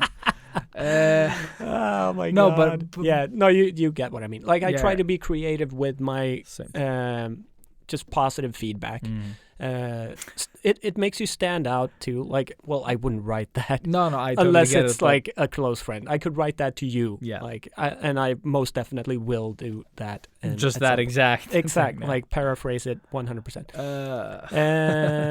But block. yeah. Just like, no, but like, yeah, even just commenting in a more funny way yeah. will get attention. Of like, course. And then they will like it or maybe even comment back, which happens all the time. Yeah. And then you don't have to comment back straight away on that. You Yeah. don't have to be like, oh my God, yes, we're best friends now. Just chill out. It's okay. They're going to post again. I think just showing up like often Yeah. in someone's comments, genuinely though, like that you truly, like, that shows.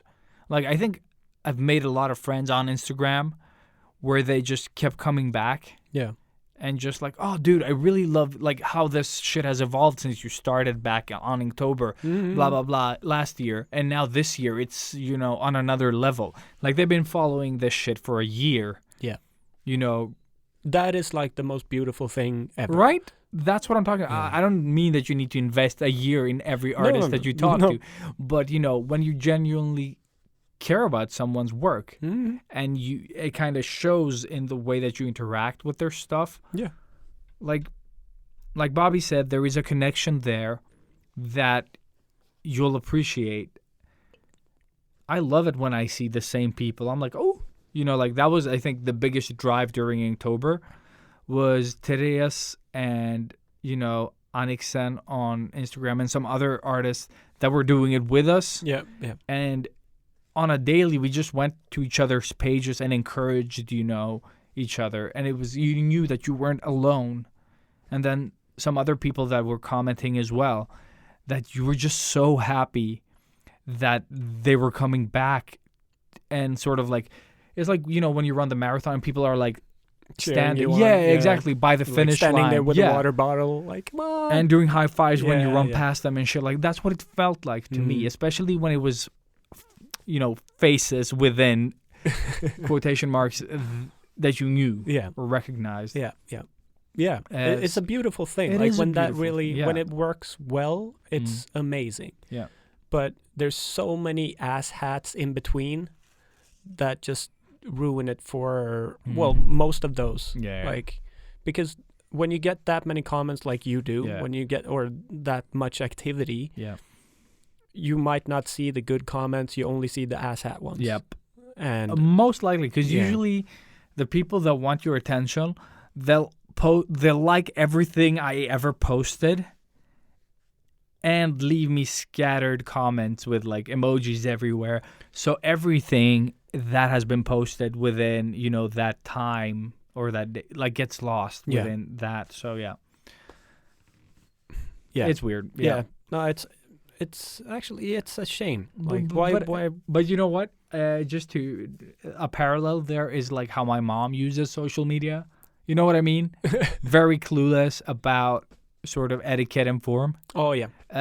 So I'm thinking that she doesn't realize that you have like thousands and thousands of people. No, but I think just like, seeing the whatever the hell it is you post. And I think there are just some people that use social media just like being socially awkward.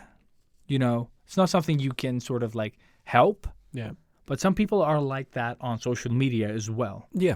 They're like some are trolls, but some are just socially awkward. They just don't know. They just don't know. Yeah, so it's very foreign to them to use that type of medium, I guess. Yeah. So is your mom. Yes.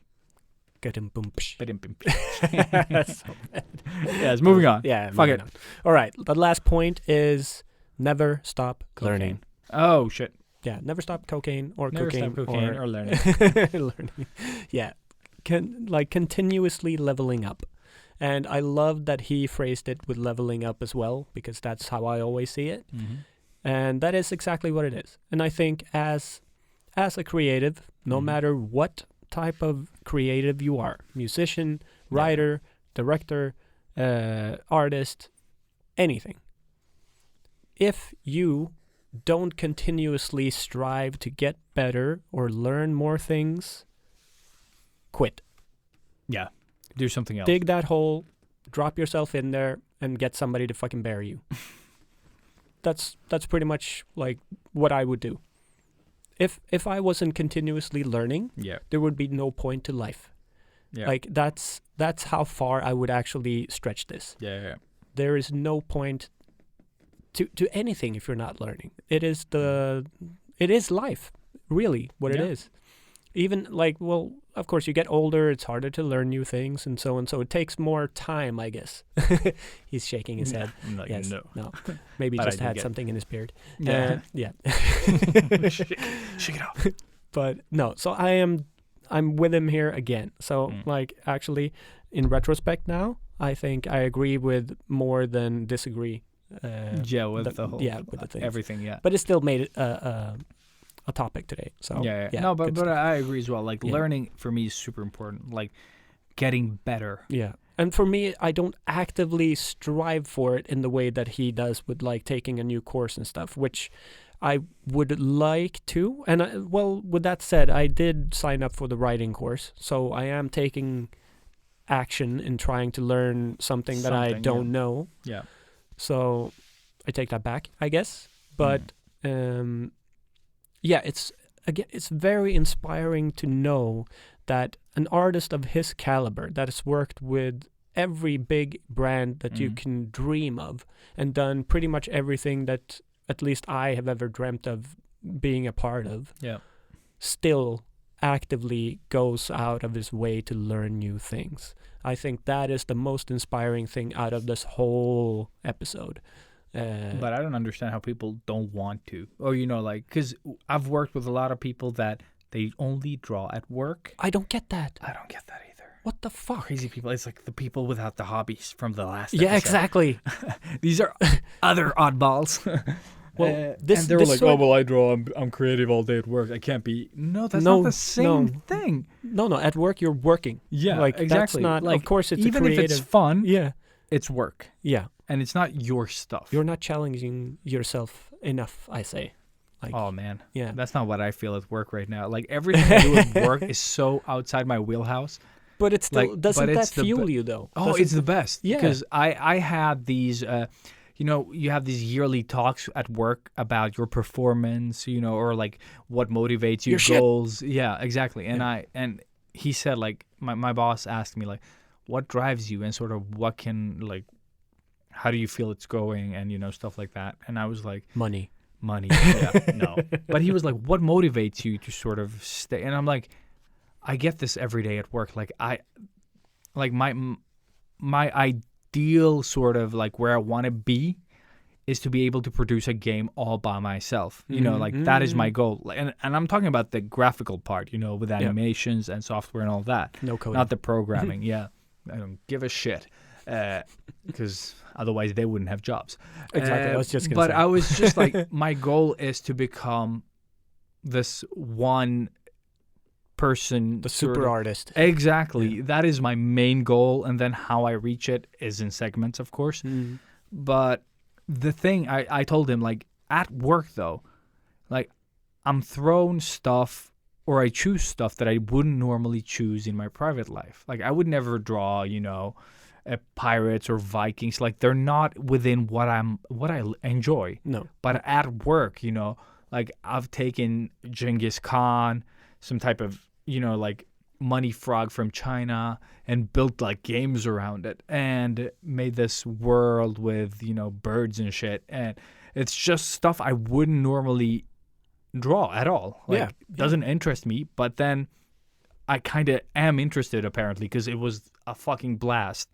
But maybe that is also the thing. Like, that's what makes it even more fun. Yeah, but that's what I mean. Yeah. It is so much fun. Like, it's so out learning. of your like normal day of doing things. Yeah.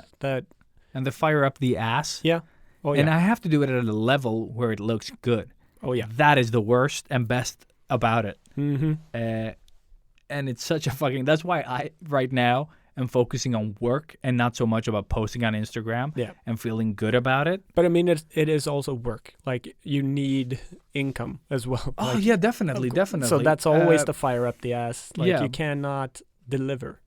You have to deliver. Yeah. And, if anything, that is the fire up the ass. You need that fucking paycheck. You need to pay for your mortgage and the kids and all of that stuff. All of that stuff's still there. Yeah. Yeah. Fortnite.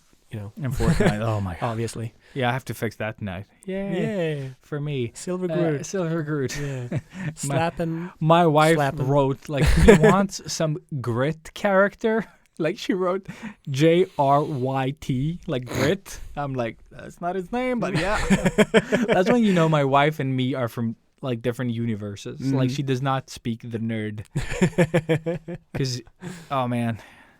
Well, I think that's probably why you guys work so well together as well. Like, I don't know. She's very, very accepting. She knows everything you don't know, and you know everything she doesn't know. Yes, all the important together stuff. You know everything. Yeah. Or nothing. Or nothing. But yeah, sure. What was the point to that? The point, never stop learning. Never stop learning never is, but yeah, I don't know. My like, leg is cramping. Oh, fuck yeah. Yeah, fuck. I don't know. Like, yeah, never stop learning. No. Never. I think we've said that, like, in one way or another. Pretty much every episode. Every episode. I hope. No, I but, really hope. But I think we've said it at some point. Yeah. And it's one of those things that if you stop or don't feel the need to learn, you're probably doing the wrong thing. Yeah. You know what I mean? Yeah. Like, you're just doing art because it was, I don't know. Why are you? Doing it? Yeah, exactly. Like, because I just can't. Like, no matter what I'm doing, Like, I want to get better. Mhm. Like, that urge does not stop. No, And but it's what drives you. It's what really Yeah. pushes you. And I think my tattoo master said it best. He's Mhm. like, as soon as you, well, he didn't say stop learning. He said stop being nervous. Mhm. When you stop being nervous for a job, that's when you need to stop. Yeah.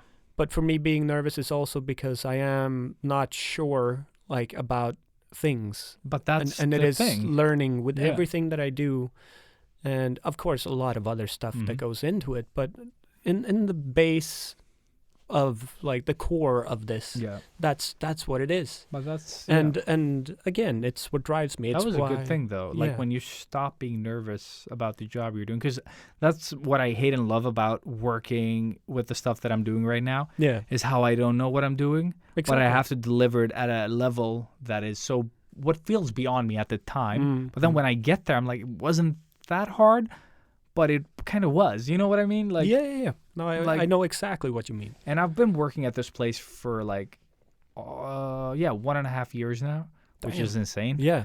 I've released Time 2 flies. games, and I'm nervous about my 3rd game. Mm-hmm. Like, why am I nervous? I've already done this for 7 years before this, not with the same type of games. No, but But still, I've done a lot of production at stuff. least 2 times before. And I've done it Like, 2 yeah. times in the specific stuff, and now I'm nervous again. Well, that's good. Yeah, I know. But it is also equally frustrating. Like, El they're flamo apti Yeah. anusu. Yes. very much so. And yeah, it's just like, it's so hard to describe it to people that are not doing what we do. Yeah. Yeah. So yeah, it is just. I really hope Great, that great. everybody out there gets a chance to do this, or Mm. like, or like do does what it. you do. Yeah, exactly. Exactly. Like, Within and your thing. again, this works in all different types of fields, even Yeah, that yeah. cashier. Like, Oh, definitely. very good. No, but Yeah. yeah. No, I so- have nothing else. So those are like yeah. those were the 6 points that he had. Yeah. Obviously, we've bullshitted our way around all of this. To all of you out there, I don't know how much of this you agree on or disagree with. But we'll post the video as well. Yes, Just so you can hear his his actual words on the topic and not what we remember. Because I Exactly. saw the whole thing years ago. I saw it in the bathtub. Exactly. And I skimmed a lot of it because I thought I was going to have because it's only 20 minutes. Yeah, exactly. And I thought, I was like, yeah, I'm going to go to work. I'm going to put that on. I'm going to draw and listen. None of that happened. Yeah. I was in a meetings Exactly. all day. Yeah. So, So yeah. But yeah, no, I actually really enjoyed this. I it don't was know. fun. Yeah. It's cool having this sort of carrot that carries us throughout the episode. Yeah. Sort of. So I would really like to do this like better. I would and more. say, tell us what you think about the approach that we've had. And if you have a video that you would like us to dissect and give our opinions on, of course. Yeah. Hit us up. Hit us up on Discord. Yes, please. And that is, you can find it through sketchbookheroes.com. Yeah. That is the easiest way. Or Yes. find us on Instagram, click on the link in the bio, blah, blah, blah, blah, blah. Exactly. Fuck But you it. should definitely visit sketchbookheroes.com anyways. It's the because- easiest place. The place. It's just a place. It's the place where it's easiest to find all the links to all Melipnuts. the things. Yes. Melipnuts. Melipnuts. All the way. Mm-hmm. Yeah. No. What was it? The clay is silent? The clay silence. Yes. Such a great Such- fucking thing. Oh my god. The best. The best. All right. Enough of El Topico. El Topico, yes. Let's move on. carry on my way. Are you ready, my I friends? am. I'm never ready. Like that's my thing. Never. I'm like the Hulk, but the opposite. No, The folk. the Folk. I Yeah. don't know What the that's- fuck? What the folk? Yeah. Moving on. Cool, fuck. Oh my moving God, on. Yeah, garbage. skadoosh. Stuff.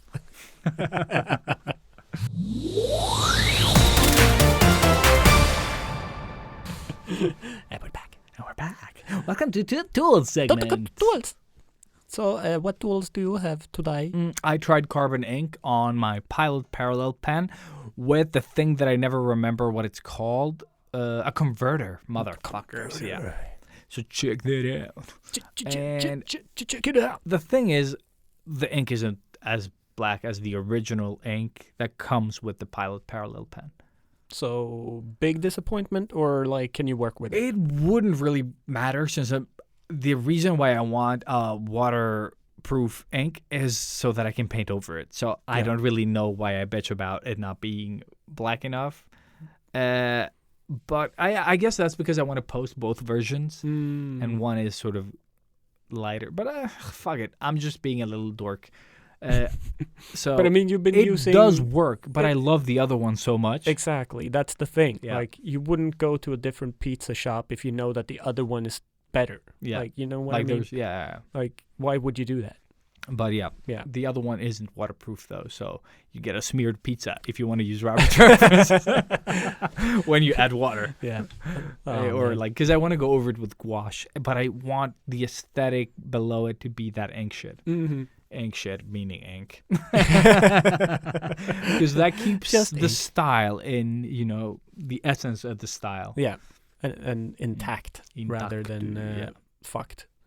Yes. No, I love that the Discord blew up with how people cut their pizza.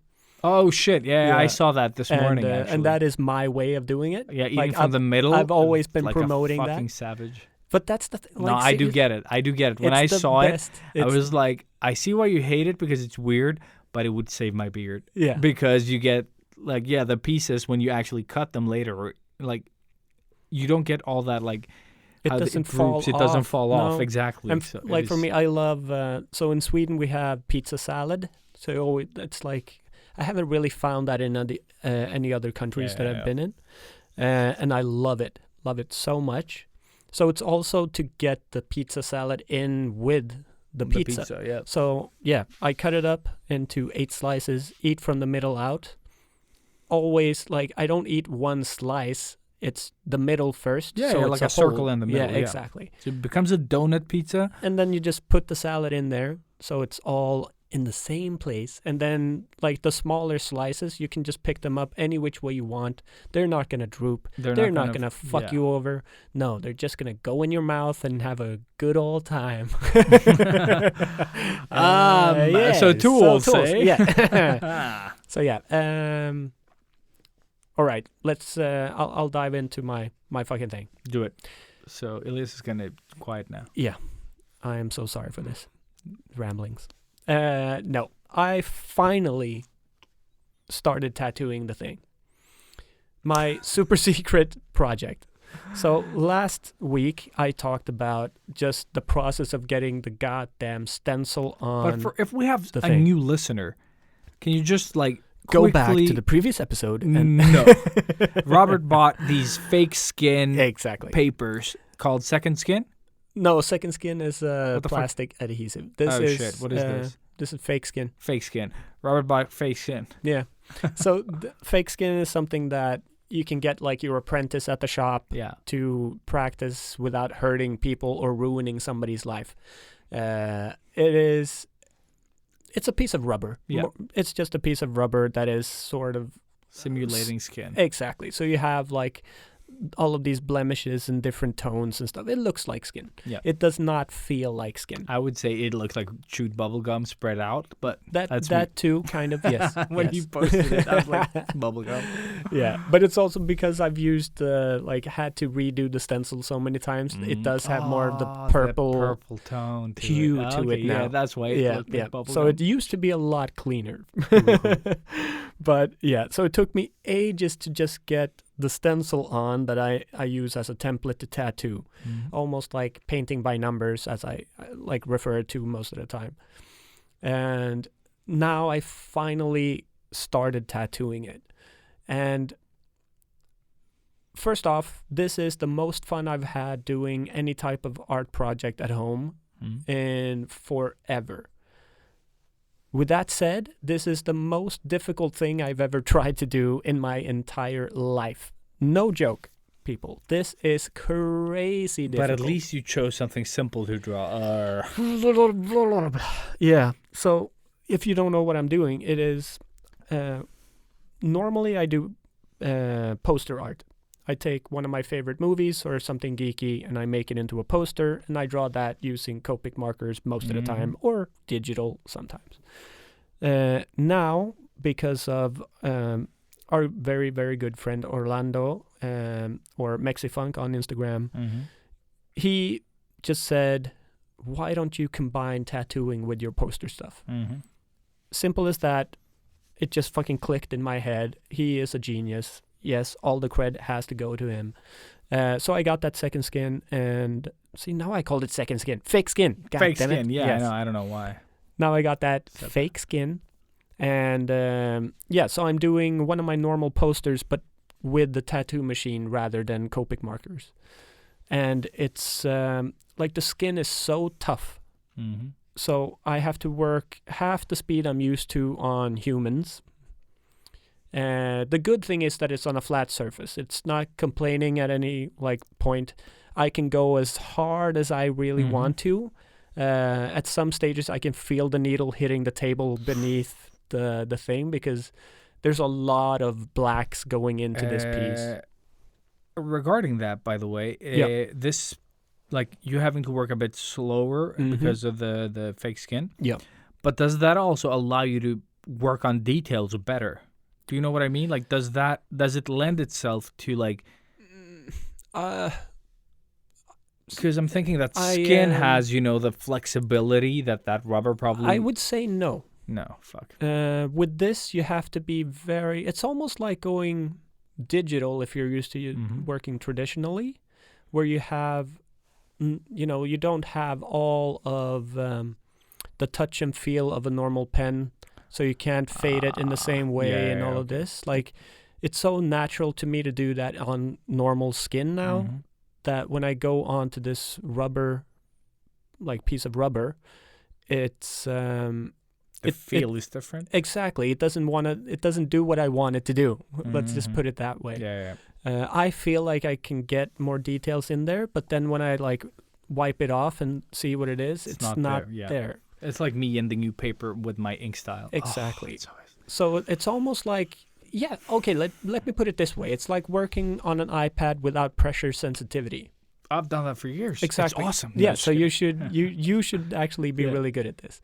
You can still fade and do a lot of stuff. You need to do it differently, yeah. So when I do line work stuff, if I want to have a thinner line, I would just pull back the needle on human skin. Yeah. And that would make a softer, more thin line. Yeah. If I do that here, it's not going in.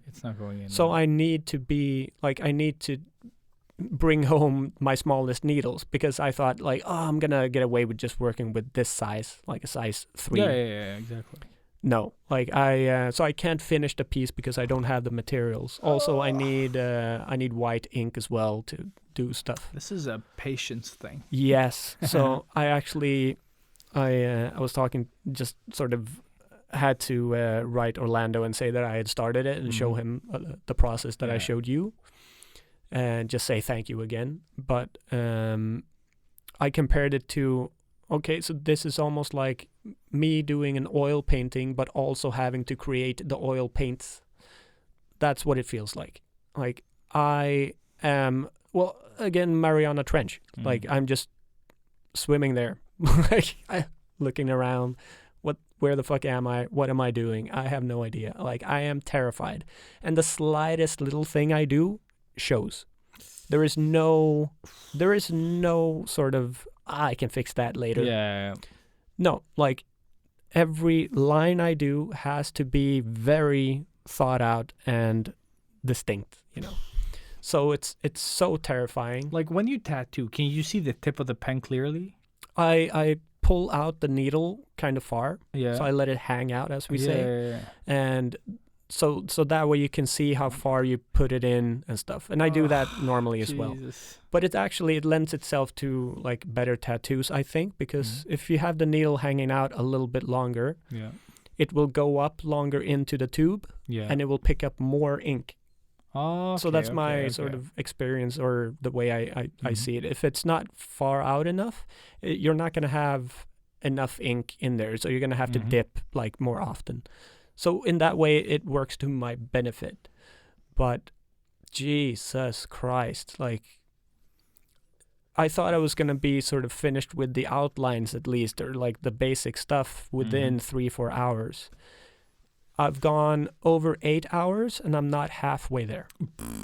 But I think, but I think it's really important not to stress this one. No. Because you don't have you have a deadline, but you don't have, there's no rush. You're not there yet. You know what I mean? Like, so try to really like put in a little bit of work every day. And this is where I'm super happy I'm single now too, to be honest. Like, not to make that into a joke or anything, but if I had a relationship, there wouldn't be a relationship. Yeah. Every single like free moment I have now, I have to put into this, because otherwise I'm not gonna be able to finish it. Yeah. And also, I really want to put every ounce of energy and love into this, because like to anybody that's listening that sort of joined my little live stream yesterday, I really tried to point that out, that this piece is so near and dear to my heart. It means the world to me. And also, like, if I pull this off, if I manage to do this as good as I know I can, this could make or break my career. Like, this could actually... But that's also a trap, a social media trap. Exactly. Expecting, because you're going to, again, put a lot of fucking work here. And then get the 60 likes. Yeah, exactly. Because people don't understand. But the cool thing here is, I don't give a fuck about That's perfect. That's because perfect. This isn't for Instagram. Yeah, but that's good. This is for the secret project that I can't talk about.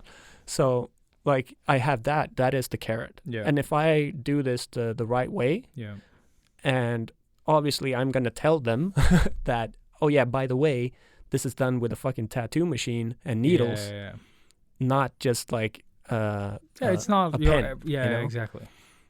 Hopefully they will go, oh fuck, and give it a bit more of a spotlight. Yeah, thing. exactly. Yeah, so I'm hoping at least that's going to be the case. But again, I need to deliver.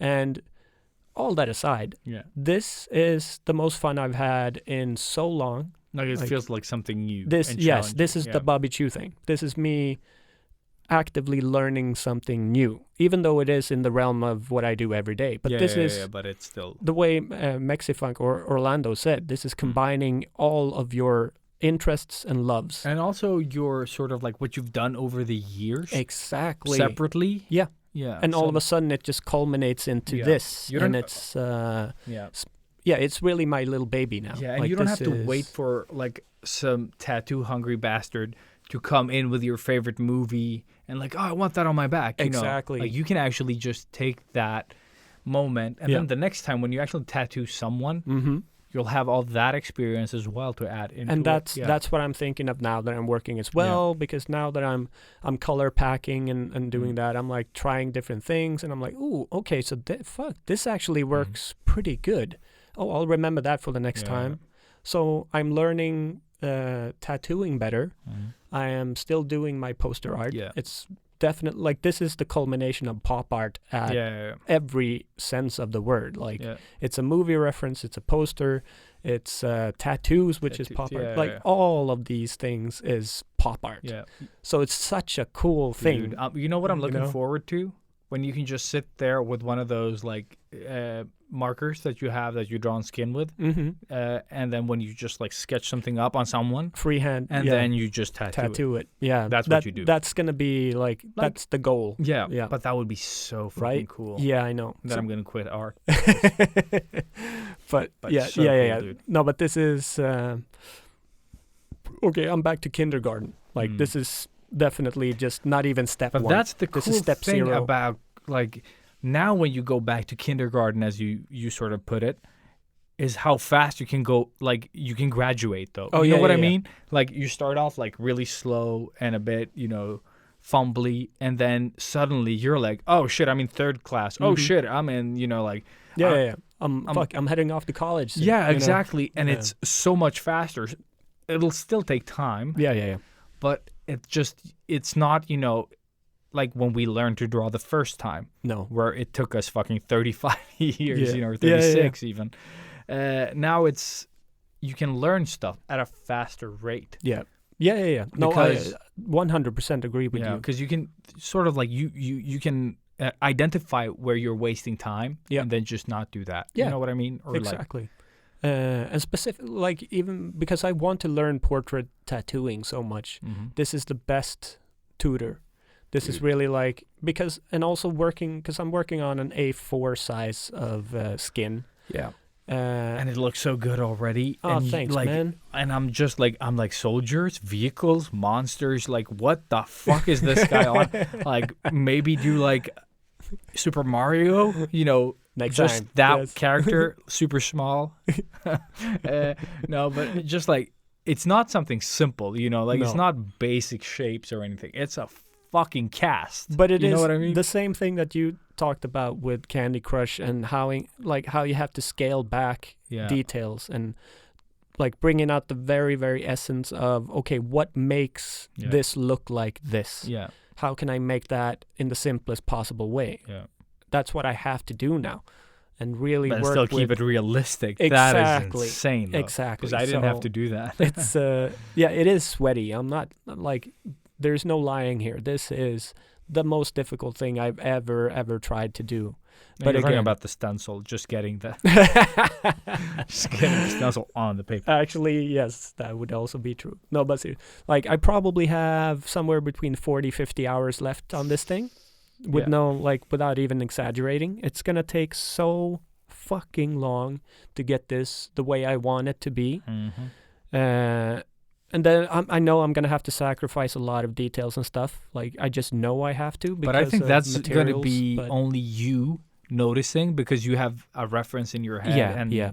like, Like- and we'll see the finished thing and we're like, that's cool. Hopefully, yeah. Yeah. But, yeah, so just like status update, I am off and running.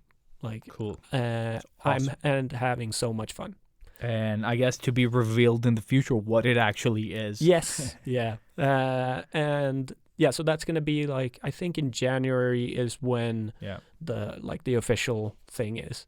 So yeah, stay tuned. Very cool. It's actually not that far away, which No, is it isn't. again That's the why thing. I'm sweating balls, because there really isn't enough hours on a day. Like, I need it to be a lot longer. But yeah, fuck. Yeah, butt fuck. Butt fuck is, I get is it. the thing. Yeah. So let's wrap up on the butt fucking and Yeah, move on to No more butt fucking. Yes. Okay. Moving on.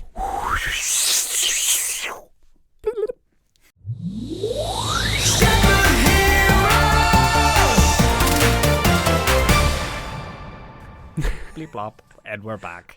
Welcome to the retro. Scoop doop bop. Skibbity bop boop. All right. Bop, Yeah, bop. we're making good time as well. And I think I mentioned Parks and Rec last time, right? Yeah, you did. I'm on season 3, maybe 4. I don't know. But something that I've noticed about the show that I really like about it, about what we do, and about Brooklyn Nine-Nine. About? No, it's just how familiar you get with the characters. Right. Yeah. So that yeah, it yeah. feels like you know them. Yeah. Just like You're a part of their office. exactly. Yeah, yeah, So yeah. you sort of like you miss them, Mhm. you sympathize with them. They're a bit crazy, just like we are on this show Yeah, at times yeah. when we say crazy shit that we don't even agree with, and like as soon as they leave your mouth, you're like, no. Wait, no, come and back. I think you've done it twice on this episode right now. Oh, yeah. yeah. And That's the- my thing, man. but that's what I mean. And the cool thing is, I No was filters. watching the show and sort of seeing our show and the way that you guys interact with it. And some of you we've actually met, so there is, like a real connection. Yeah. And then there's some of you that have only listened but know a lot about us, and it feels like you know us. Yeah. I mean, again, And- we don't put on like a fake mask or anything. Like, No, we are these idiots, Exactly, but more we're or a bit less. dumber on Yeah. on Here. like when we're recording. yeah. Exactly, because there's no one here to keep us stranded. No, So we just like you just play off each other and you get dumber. there are no rules. There are no rules. Yes. Exactly. This is our like litter box Yes. basically, where we also share good stuff. But that's such a Uh, cool parallel, actually. yes. The show with Yeah, like, any of exactly. those type of shows. Those types of shows, they're very sort of. I don't know. Like it just hit me yesterday They create a watching it. community in just being.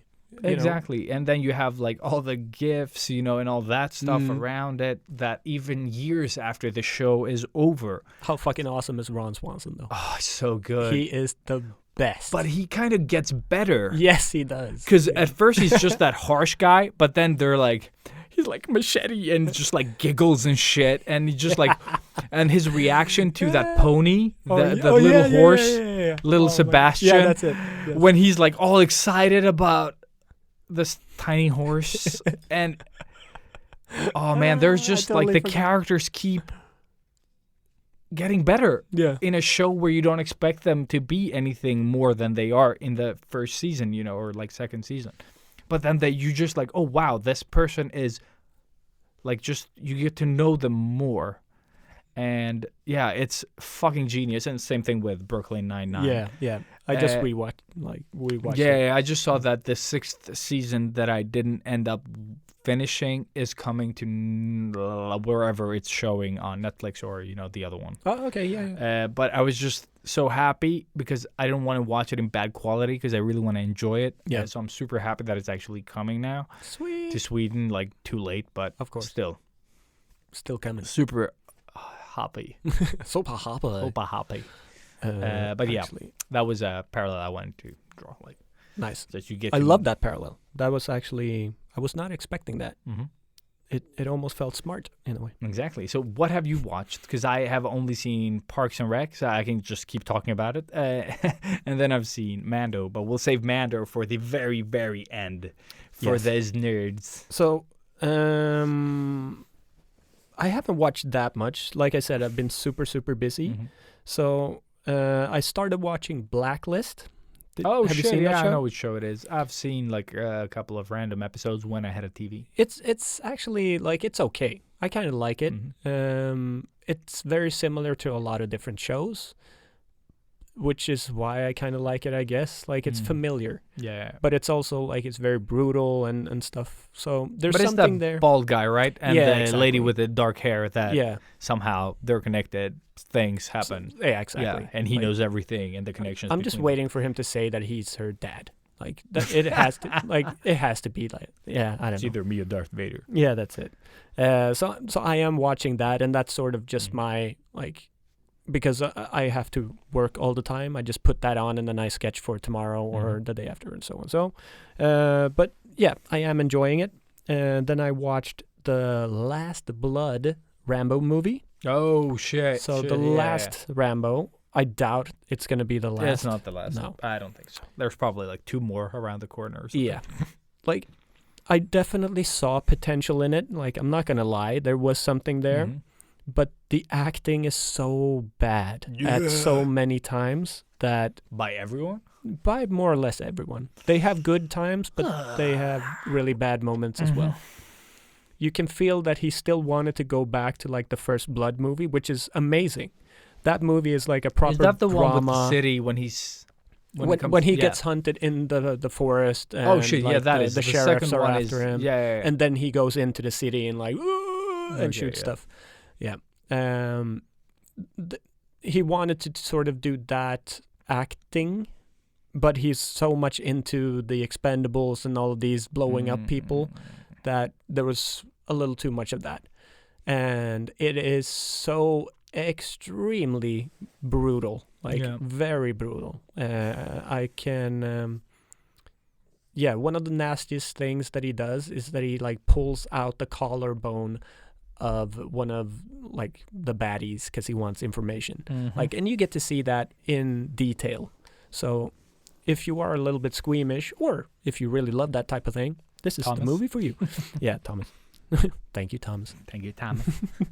So those are the movies, and then obviously I keep going back to Rick and Morty, but I thought of something, and this the episode I saw last night actually contradicts a little bit of this, but you know the 2 Beths at the end, like Mhm. the clone Yeah. and Spoilers. oh yeah spoiler. For If you anyone haven't who seen, hasn't seen. the last season or finished Just finished it, jump 30, 40 seconds. exactly. 50, 60. Yeah, probably an hour. Whatever. But so he's like, who's the real Beth and who's Yeah, the Who's clone? the clone, yeah.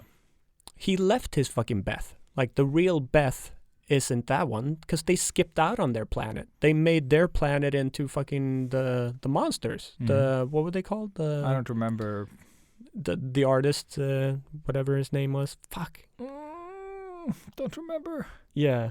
Fuck it. But If yeah. you've seen it, you know what I mean. Like these. Fuck. Oh, it's on the tip of my tongue. Nope, it's gone. Fuck it. Anyways, that's like if that was the real one, if that was the real Beth, she's still there. Like that's not the one that he made the clone of and stuff, right? Oh, you think of because he went to this other world and then cloned that Beth. You think is Yes. So there are two fake Beth, or like a parallel Beth and the clone Beth. So it's not his biological, like real Beth. world. Yeah, from his dimension or whatever it's called. Yeah. So like, parallel universe. why is he even torn up about But it? Like, think you know, doesn't he take his whole family? No, he doesn't. Fuck. Yeah, I don't know. But then, I need to rewatch that. so that's what I wrote down here. So like, what did I write? The original Beth became a wilding in the Cronenberg world. That's right. Yeah, the Cronenberg was the thing. No, but I think no shit. That can't be the thing either. Yeah, I have no idea. Yeah, that is super confusing. Trying to think about it. It's like So like the clone and the badass Beth, they're not his. You know. Yeah, I do get what you mean. But then I saw Pickle Rick yesterday, and at towards the end of Pickle Rick, when he flies off with with the Jaguar. Jaguar, he says, I even left my daughter in a Cronenberg world that I fucked up, like blah, blah. So he actually admits it, like so he knows she's there. Do you know what I mean? Like, this was I do know what you mean. Yeah, because he does. Every time he ruins a world, he just jumps to the next one that's fairly similar. So, like, where is the real Beth? Yeah. Like, I'm assuming the Cronenberg one is probably not the real one either, then. Yeah. You don't all know bets how many. are off. Yeah, I don't know. So all Beths are off. Oh, snap. But yeah, so that was just a thought I had, or more of a realization, I guess. Like, yeah, now I feel like I need to go back and start like watching it and taking notes. And that's the thing. Like, it is such a rewatchable show because you do miss so much, and they keep tying in to everything all the time. Like, it's insane how much work they probably. There's probably a YouTube video summarizing this. Oh yeah, us, 100%. Like, I actually haven't YouTubed this. But yeah, but now that you're mentioning it, I'm like, I need to go back. And then the second thought is like, I need to go back to YouTube and see who figured this shit out. Exactly. Please just explain it to me. Yes. But yeah, so those were the things other than Mando that I've watched. So, I've seen one more thing as well. No, you haven't. I thought about it. Stop making shit up. Saw it on Saturday. Movie night with the kids. I saw Over the Moon. Which is what's that? It is a movie produced by a company.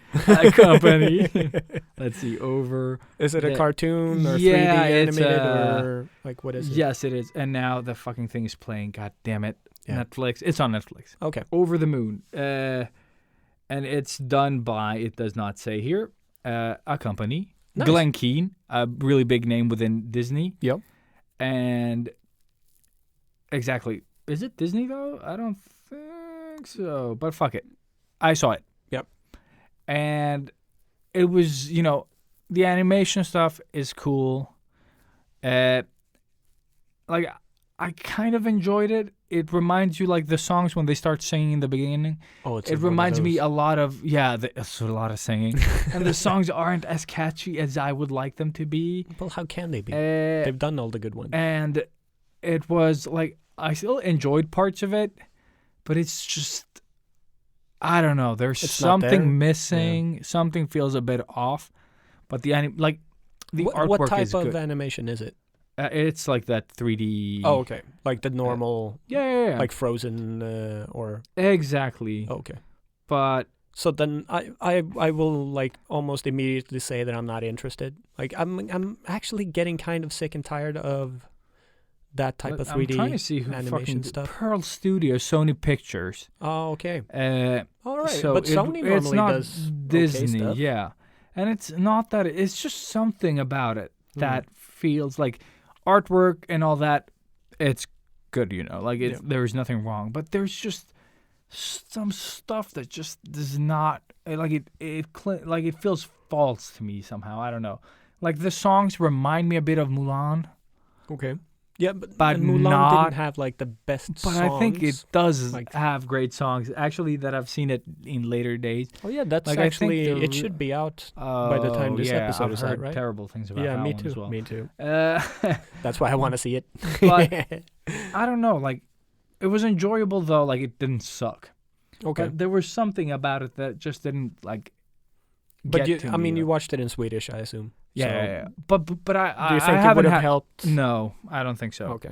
Maybe though. Maybe Because that's the pro- music is normally it's Sony, so I mean but they dude, do have the there music are on their so many side. movies nowadays that I watch them, and like sometimes I'm like, even like the Swedish version is better on this song. But that's because you are in the upside down. Ilias. Yeah. So it depends on how they sing the songs though. Mm. And in Swedish, these Yeah, if songs they sing them good, then they're not. it's No, normally but good. it's like how genuine they feel. Oh, yeah, yeah. Like when it's a bit too theatrical, the songs suck for me. yeah, Like yeah. it doesn't feel genuine. It feels like someone acting feelings. Yeah. Whereas when someone like a musical. yes, mean- but again with the musical, sometimes some people are so invested in their role that you feel it. And then there's Yep. sometimes like I've learned the lyrics to this song and I'm going to sing them out loud, you Yeah. know. It's like when like Nightmare Before Christmas. Mm-hmm.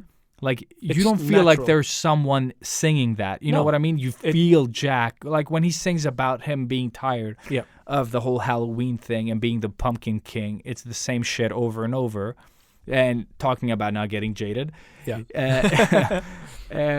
Jack, you know, like you feel that. Like there's a feeling to it. But then when I listen to what is a great example now? I know there's a Disney movie that has that exact problem that it just feels like it just feels theatrical to me. Like it feels fake. It doesn't feel genuine. Wonder which one you're thinking about. Yeah, that's the thing. I can't. I've never been a big fan of the singing in any type of movie, to be honest. No, I think Like- Nightmare Before Christmas is my absolute favorite. Yeah, but that one, it just works. It works Exactly. because I don't know why it works there, Yeah, but it and- feels true somehow. I don't know. Like the characters are everyone's. yeah. Like where in Disney it feels more theatrical in a Exactly. way. Like and I sometimes think it works, The but- Little Mermaid pulled it off, like well, Mm. but it's still like when I watch it now, it still feels like. Meh. But I guess it's because it is a bit more. Like, but the songs are really great. You know, it's so well produced and Yeah. it's amazing. But it's like it still feels a bit forced in a way. Mm. Or like, I guess Toy Story would be a good example. It's just like, why are you guys singing? Mm. Like, you shouldn't sing. Just shut up. Because Yeah, I don't know, but they there is- don't sing that much. Yeah, so, but there is a movie where I feel that I just can't think of it. yeah. And I might have mentioned it before Mm. because we've had this talk. But in this movie, El as well, Dorado is another one where they like it. You know, they don't sing that much. It's more like talking It's- over songs, yeah. and then they have one song where they sing, Mm. and that feels natural because I like that more. Yeah, they're not singers. yeah, It's just these two actors trying to sing. Like, yeah, or yeah, if we made a movie and we had a song in it, yeah. like we wouldn't. Or like every hire- episode where we sing. Where we're exactly, we yeah, don't we- hire people to sing that song for Yes. us. You know. Yeah. And we stand for that. It sucks. Oh yes, 100%. But yeah. Okay, so I don't know where I was getting, but But it's like just out of is it in the bag of dicks or outside of the bag of dicks? I don't know. I don't really know. Like, it had its moments, but I don't know. Like, it's just like, would I watch it again if my kids forced me? You know what I mean? But Yeah. I didn't like die watching it either. So it's not a bag of dicks in that way. Yeah. It wasn't for me. Okay. But I kind of liked the sort of the theme of it. But then again, it just lost. What's me. it about? It's about this little girl that, okay, I don't know how much to say, but it happens right at the beginning. Her mother gets sick, and she lives with both her parents. You know, it's this little, it's this Chinese family, and the mother gets sick and dies, and and she really misses her mother, and then the dad meets someone else, Ooh. and that's Ah, where so sort of he's her over the conflict moon. starts. Yeah, That's I like that. and it's more literal than that even. Okay. But it's just like I see what they're trying to do and what story they're trying to tell and everything, but it just never gripped me. You know what I mean? Mm. But yeah. I always get uncomfortable when a parent dies, and the kid is there and you see the kid sad and everything. But Watch Rambo. exactly. But beyond that, there are some awesome moments, but it just doesn't, as a whole, like, I don't feel like I would watch that again. Whereas there are other movies with a crazier plot that I was like, that fucking got me. Yeah. You know what I mean? Yeah, I know exactly what you mean.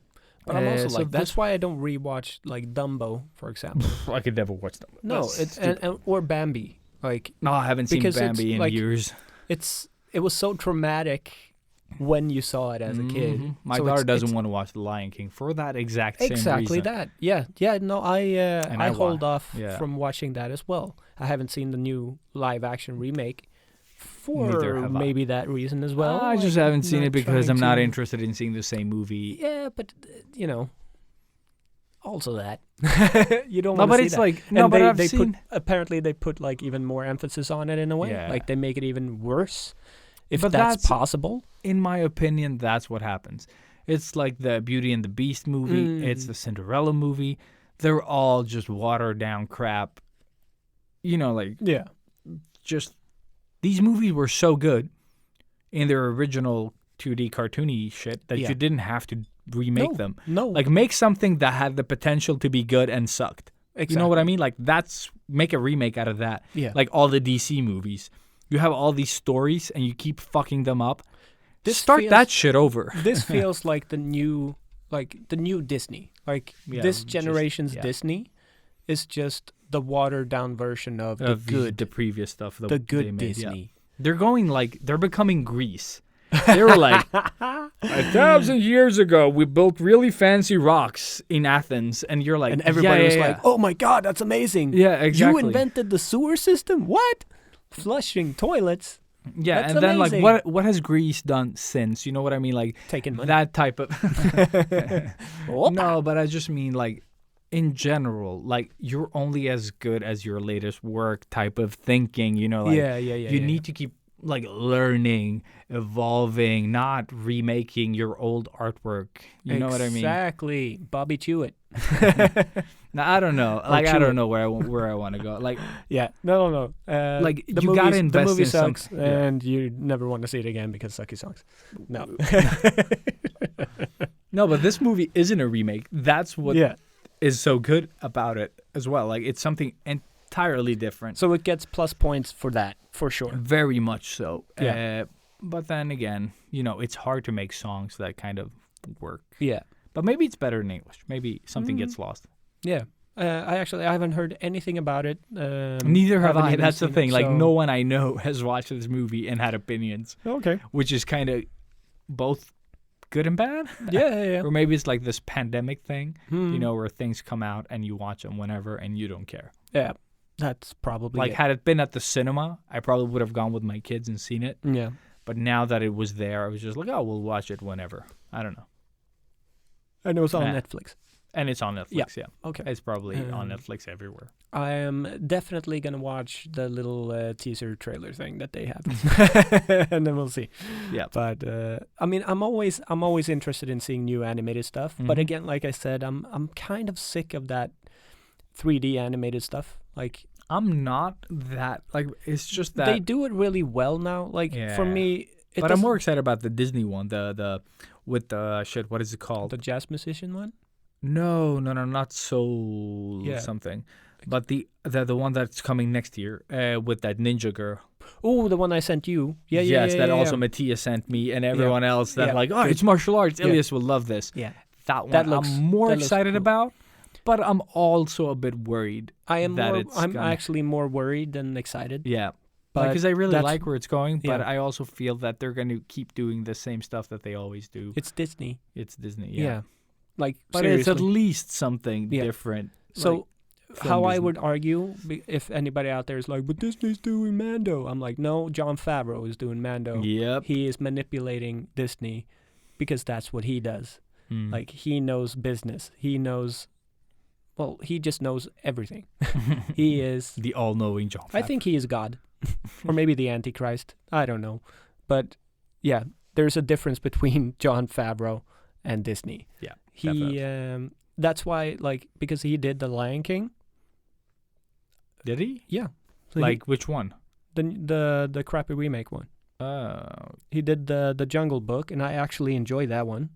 But I've that was seen with 2 Jungle live. Books. Yeah, It was a live person interacting with nothing. CGI animals. Yeah. So like it was impressive in that way because they pulled it off. It looks good, and yeah, I like that movie. But Lion King, yeah, I don't know.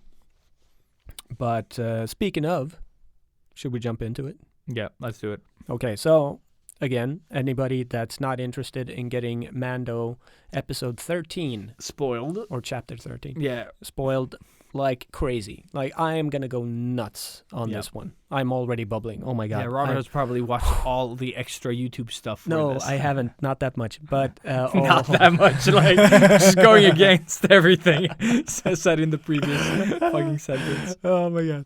Yes. So yeah, for all you guys that can't be fucked listening to this or getting it spoiled, thank you for sticking with us for this long. And for anybody else that's still here, let's fucking Yeah, so for those of you that are opting out now, spread the podcast. Really appreciate you for doing it. The rest of you, hold tight. Robert is going to get his nerd on, and I'm just going to say a few words in between. No, actually, that was good. That calmed me down a little Yeah. bit. I was about to like explode. Oh, okay. Okay, spoiler starts now. Yeah, big time. Holy fuck! Oh my god, this episode. Oh my god, this episode is so good. It's Yeah, so I love Jack Black. No, just fucking kidding. good. It's so good. We get Ahsoka. As the biggest fucking badass of the show. I think the opening 2 minutes was the best TV I've ever seen in my entire life. Whew! It's so good. Sorry. There, Huge I got it nerd. out. I think you need to be a huge nerd to think that it's best TV ever. Yeah, you definitely do.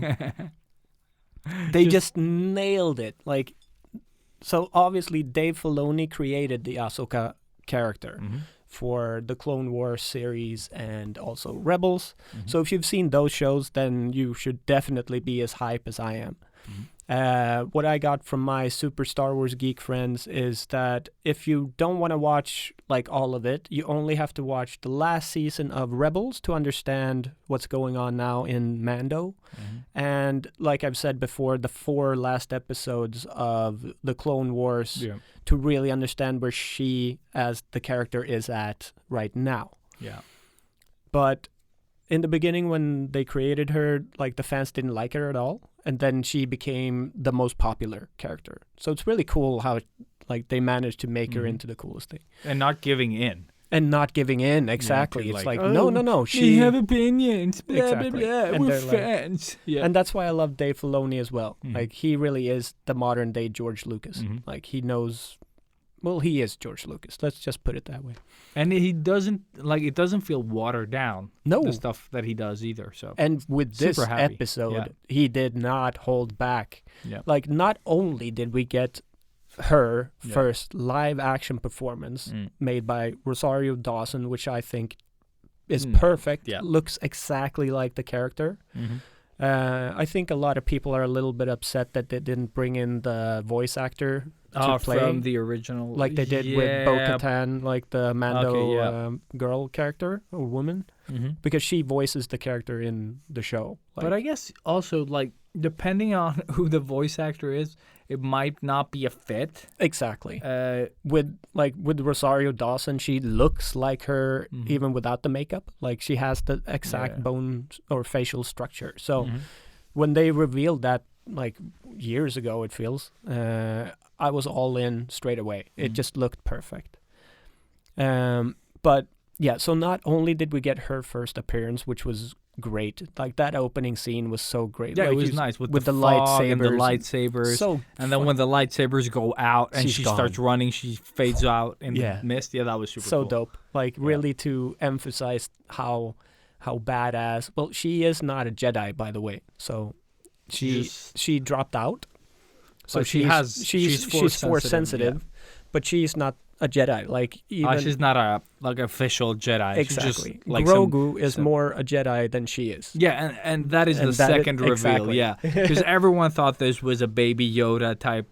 Well, thing. they just called him Baby Yoda because he was the same I know, species. but I don't think it's like in the show they don't call him anything. they call like him the that. child. The child That's or it. the asset or whatever Yeah, the yeah. fuck is referred to. Yeah. But Baby Yoda is well, us the fans. called him, and Yeah. like I don't know why, but I just took it as Yoda for that reason without it ever being confirmed. You know what I mean? Like I didn't think that much about it. I was just trying like, oh, where the fuck in the timeline are they? Like No, but there is another Yoda character in the first movie. Like, what's his name? I don't remember, but there are several. Yeah, several, but there's only another one in the show or movies or whatever the fuck. Like, there's 3 that has been on in the Star Wars universe. But in the movies, I mean. Yeah, movies. Like, Okay, in the movies there's been 3, but I think With- there's a with total Baby of Yoda. 5. What? Really? Like Oh, in maybe everything in that's books and canon stuff. in books, yeah, Oh, or okay, something okay, like. Because I read somewhere about. Because I was trying to read up on the species Oh, yeah. of Yodas. Do you know uh, what the species is called? I don't know. remember. I don't. But there apparently were 5 prominent figures within. Oh, okay. And there were like short little descriptions of who they were and when that all played. I don't know where I found this. Probably wiki somewhere. Okay. No, but like, see, like I- I always call myself like a big Star Wars geek, but I Yeah. don't know. And like, I am exactly not that. I just Google as needed. Yeah. No, I have but, my yeah. friend Sean is like the biggest Star Wars geek. So I write him like one small sentence and I get a novel And I guess back. Josh Bodwell that we had Oh, on yeah, the yeah, show yeah. a few years ago as well. Like, oh yeah, is big a shout big out. nerd. Like we're supposed to set a date for like a little Skype call. Like, ooh la la. we miss each other. That's cool. Yeah, and he moved to New Orleans, so he's living there now, Shit. and shit is going down. Like I really hope he's all good and safe. But yeah, But let's- fuck that. Yeah, and fuck it all. and Yes. Baby Yoda is now Grogu. Grogu, and then also we got Michael Biehn in, like the guy from Terminator and Aliens and all of these epic fucking things. They like that's such a cool little extra thing just to make this episode even fucking cooler. Apart from that, you have the character with the staff or the spear. What was her name? I wrote that down somewhere. Shit, I don't remember. Uh, Evil lady. Exactly. La la la la la. So the character's name was Morgan Elizabeth or Elspeth. Morgan Elspeth. And the actor is Diana Lee. And she is the goddaughter of Bruce fucking Lee. Like, What was her seriously. name? Diana Lee. Diana. And she is a very famous female stunt woman. So that I had no idea. Yeah. So like it just kept going, like and more and more and more. Like, oh my god, this episode is so good. I've seen it 5 times now, I think. Oh shit, really? That like it's the only thing that I've been watching. After I saw it, it was like I couldn't stop. I saw it 2 times the first night, and then I've just watched it once every day after, pretty much. Very nice. Yeah, I had to. Because I saw it, like I've been saving them to watch on my TV because they're so much more enjoyable and you get to see more of the shit on a big screen rather than on my phone. I'm jealous of your TV because now my TV feels like a phone compared to your TV. So fuck you very much. But It's yeah. very good and it's so much fun when they actually do put that much effort in the CGI and everything, you know, all the effects and practical stuff. it really looks good. It looks really nice. And also I can appreciate the artworks at the end a lot more on a big screen than And on my phone. just thought of that now. Like, you know how I went on the rant with like the new Star Wars movies where they like got scratched by lightsabers all the fucking time? Mm-hmm. Yeah, there was no scratching There was no scratching in this. Mm-mm. Like, they got fucking chopped in half. Yep. All the And time. I love how like Beskar can withstand Ooh, lightsabers, yes. so that made this That's so powerful. Yeah, that's something that like we wanted to see for so long too. Yeah. Like, will it Yeah. hold up? And then that first scene with Mando and Ahsoka yeah, battling it out, that was also such a cool fight. I think like with her like playing with him, she got roped up and then she sees the tree and like Yeah, no, it jumps was all over. really It's good. so smart. Like, yeah, fuck, I loved it so much. I've written down some stuff that we have to talk about. Let me before you do that, Yeah, since yeah, we're yeah, on the yeah. Beskar shit. Yeah. Like the spear. So good. Like it's just a spear, really. yeah, it is. But it's made of Pure. pure Beskar. The purest. And when she hits it on the ground, or when Mando hits it against his Beskar, and that sound that they added there, whatever the fuck it is, it works so good. so good. Maybe like for me, that was porn. Yeah, it was. It was so Like, good, and because then I can hear it in my head. in when my you head, say it too, exactly, like exactly that. Like I zoom. can still It's just- feel that sort of power. and it's so like so discreet. Just Yeah, it's like just like a touches little his thing, touch. but it's like it just feels important or like very. Yes, it like it emotes so much. Yeah. and it's set like a It's pointless scene, it's little just a like sound. dink. Yeah, Exactly. I Like a wonder what dink. that It's a- sounded yeah. like in real life. yeah, Because it's probably like plastic, his armor. that's or what I some mean. shit. Like, book. It's like No, but that's what I mean. And they managed to put so much power into it. yeah, And same thing before. What's her name? Ahsoka. Yeah, Asuka and that evil lady are gonna fight. She hits the spear on the ground, Yeah, and that part is better than the whole fight. yeah. That fight. Let's just talk about that. Yeah, but fights in general in this one, they're both like the highest and the lowest at the same time. Yeah. Not this fight because But that fight in particular. it was very specifically because she is also like a famous stunt. But they build it woman. up as well with saying like, oh, you shouldn't underestimate her as well. Mhm, You know, mhm. she tells, or like Asuka tells Mando. Yeah, And then when you get to the fight, it's like for like a real martial arts nerd and sort of martial artist myself, when it sucks, it just sucks. You know what I mean? Like And- you and- visually see that it's like and it's terrible. like it's a spear or like a staff, Yeah. which you can do so many really fucking dope things with. Yes. And you have two lightsabers, Yeah. which you can do really fucking Cool awesome things with. And they're like, And they're Ha! doing like the most basic stuff, and it's basically the same. yeah, It's like when you're fake fencing with someone and you're doing like simple moves all the time just to Yeah. block each other.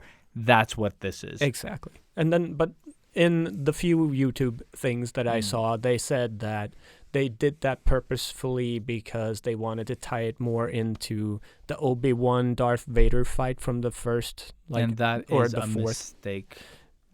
Yes, that's just an excuse because they couldn't do it. Fight. Yeah. Yeah, I think that is It's probably exactly it. like, Rosario Dawson probably, didn't have enough time to train or something. Yeah, Because she can pull but- off all the other stuff. Yeah, but And that's what I maybe mean. They did.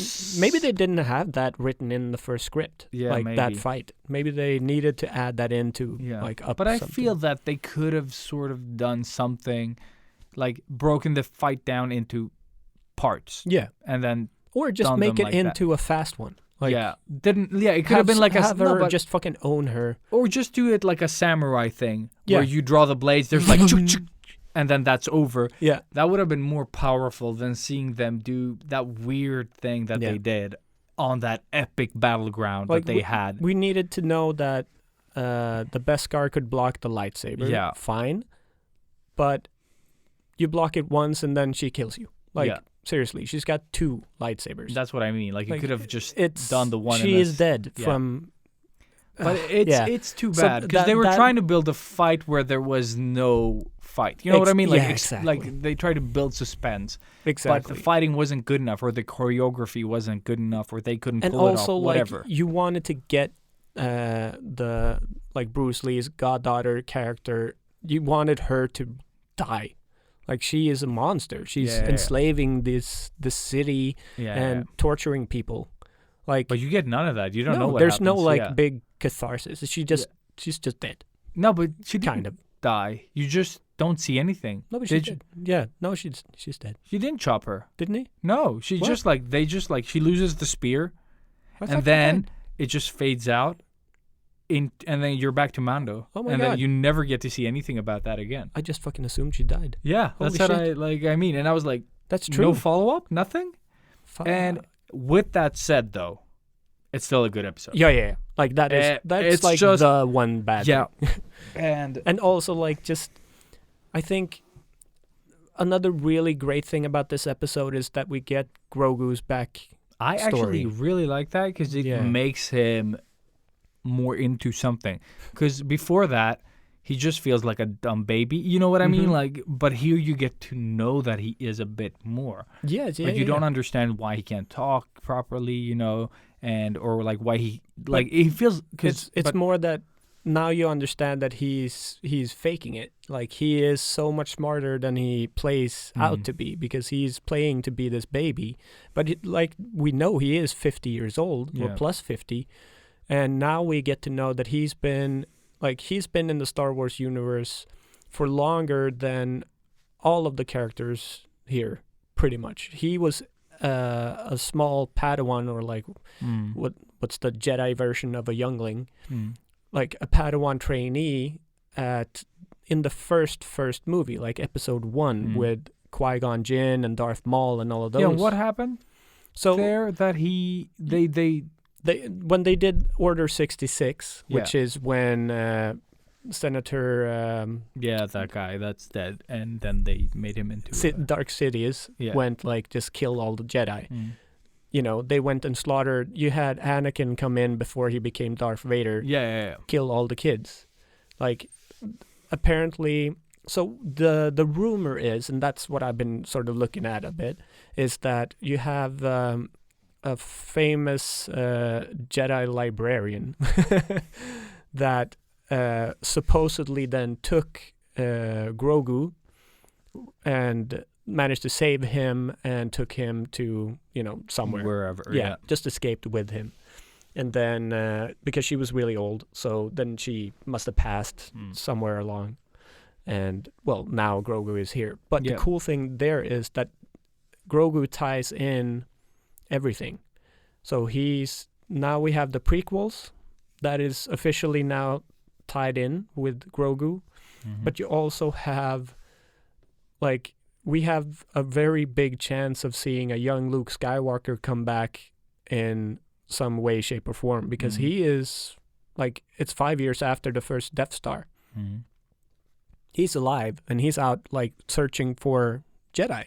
Yeah. So, you know, towards the end of the episode when they send him off to, like, the planet, she's like, well, I can't train him, but go to this place, and that place is the birth of there is the a Jedi there as well. No, it's not a Jedi. It's a temple, but it's... Oh, shit, that was it. It amplifies the Force. Exactly. And you can choose to embrace it or something else that she said. Yeah. I don't remember exactly what. It's more like he becomes a beacon out to the universe. That was it. Yeah. So anybody that is Force sensitive can feel him and can be, like, pulled to him. But that works both ways. Both ways, yeah. So if you are a Sith, you will definitely feel that too.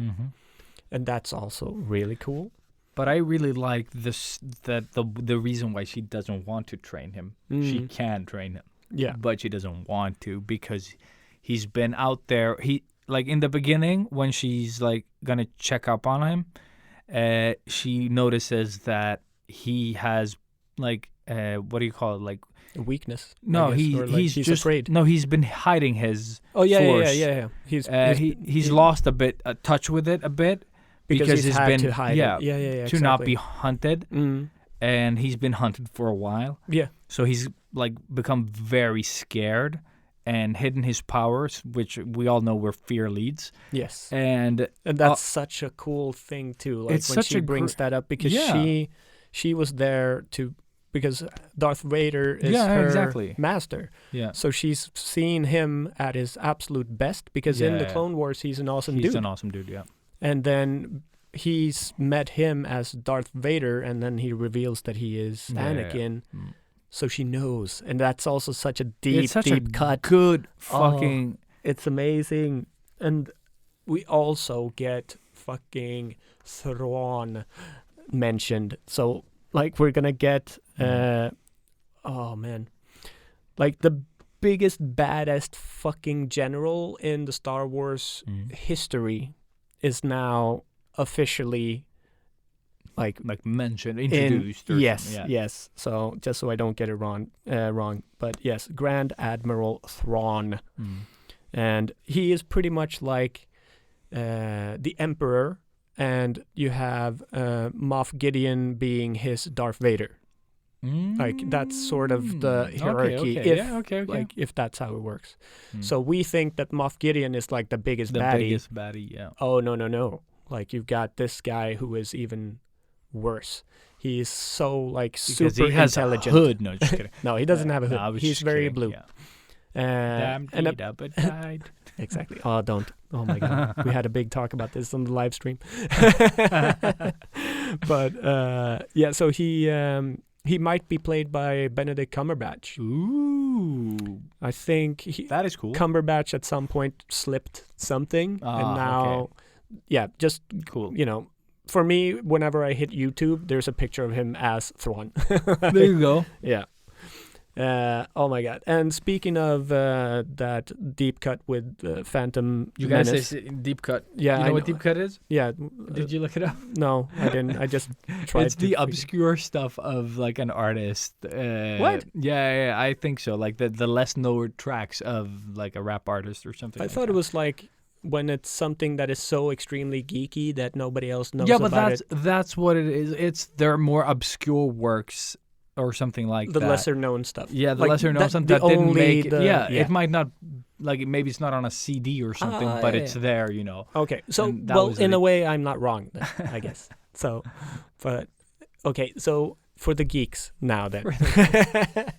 But speaking of the first or episode 1, like the Phantom Menace, Yeah. I need to say this because I thought that was so great. That was the clip I You put out posted that, I didn't see, yeah. on the Discord for the geeks. But there's the famous song from that movie. Mhm.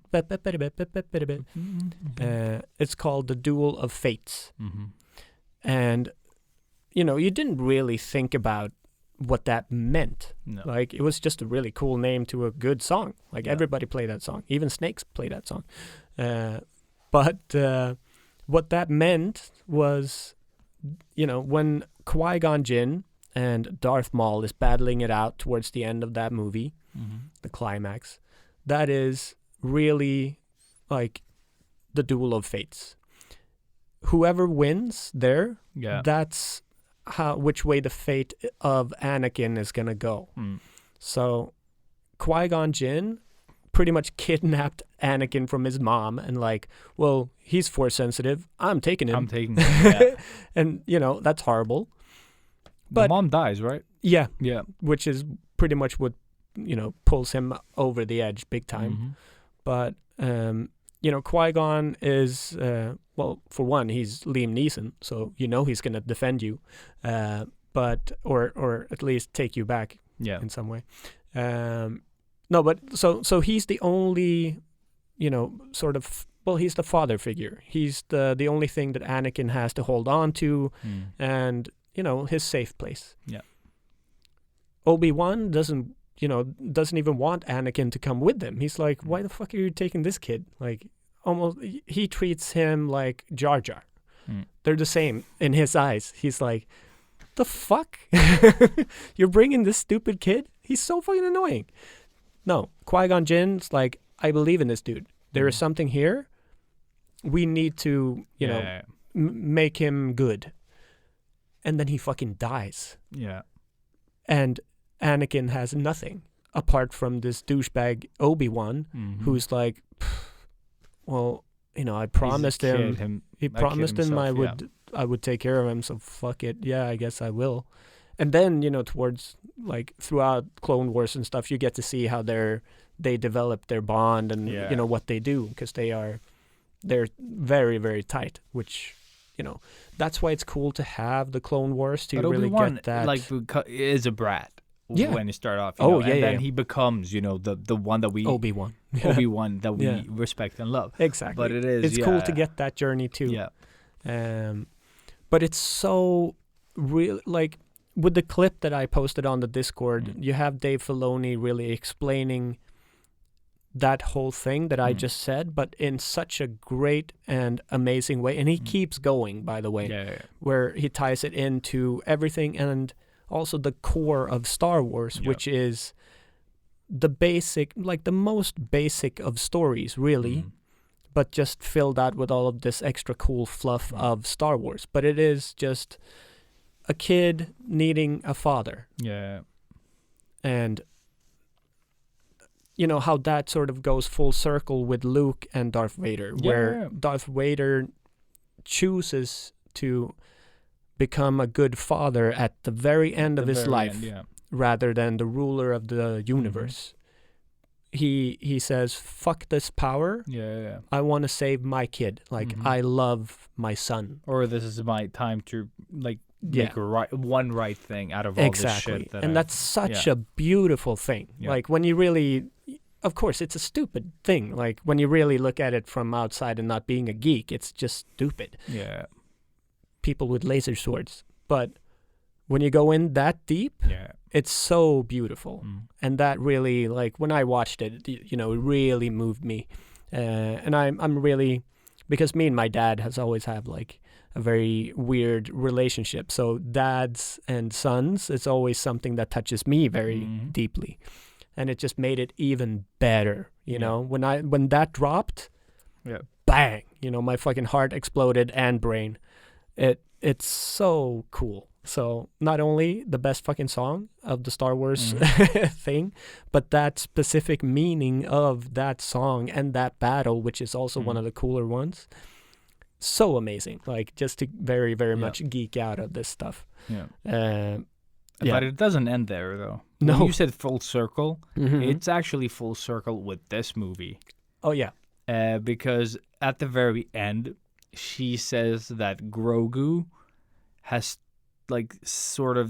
sees Mando as a father. Yeah, exactly. So it keeps like that same story is being retold again because it's such a strong one in the franchise. Yeah. So that's why she doesn't want to take him away from Mando, because that'll only take away his only stability and father figure, and like spiral his fear and make him another Darth. Yeah, exactly. And that's also cool. Like speaking of that, but when she says, like, I sense much fear in you to Grogu, that is word for word what Yoda says to Anakin when he is when he gets brought in front of like the council. The jury. The council, exactly. So like again with those really deep moments, it's just so good. And when she mentions Yoda and you have that slight just Yoda's theme comes in the song, I started crying, of course. So fucking good. Oh man, what else? What am I missing? I think I've covered everything that I wrote down.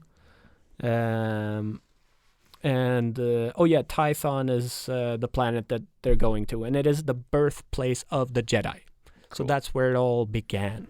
So that's gonna be really fucking awesome to get to see as well. It's gonna be fun to see what has happened to the Jedi as well. Yeah.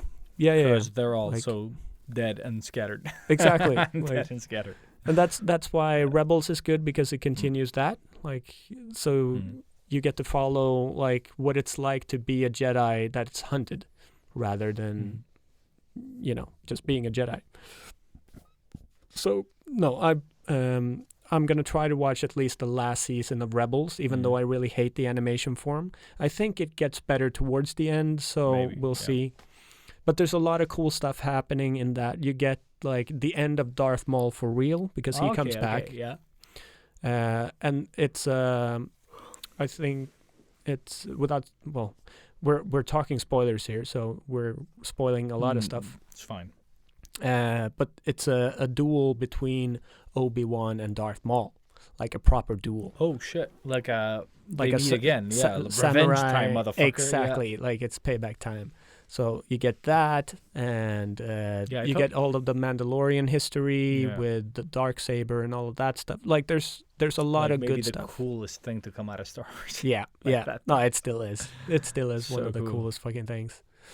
So yeah, no, this episode was so important, I think, to Star Wars in general, to all of us geeks for sure, but just like they're not holding back at all. This has opened up so much. And with that said, though, this episode it feels so small and contained. Yeah. It's basically the forest, Mm-hmm.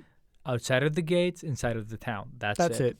Yeah. It feels so tiny. It feels like a small little set. You don't need more. No. That's But the I cool mean, thing. that's what I mean. Like, it's so much happens in this one, like in the acting and the talking, that didn't happen in, like the previous one where they go to this big base and it's also big and they travel through the desert and, that thieves town that I can't think of the name for, that they, that Carl Weathers and the gang are, the guild.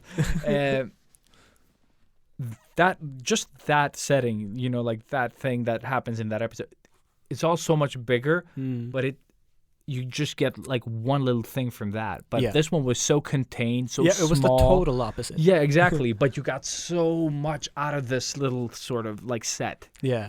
Oh, yeah.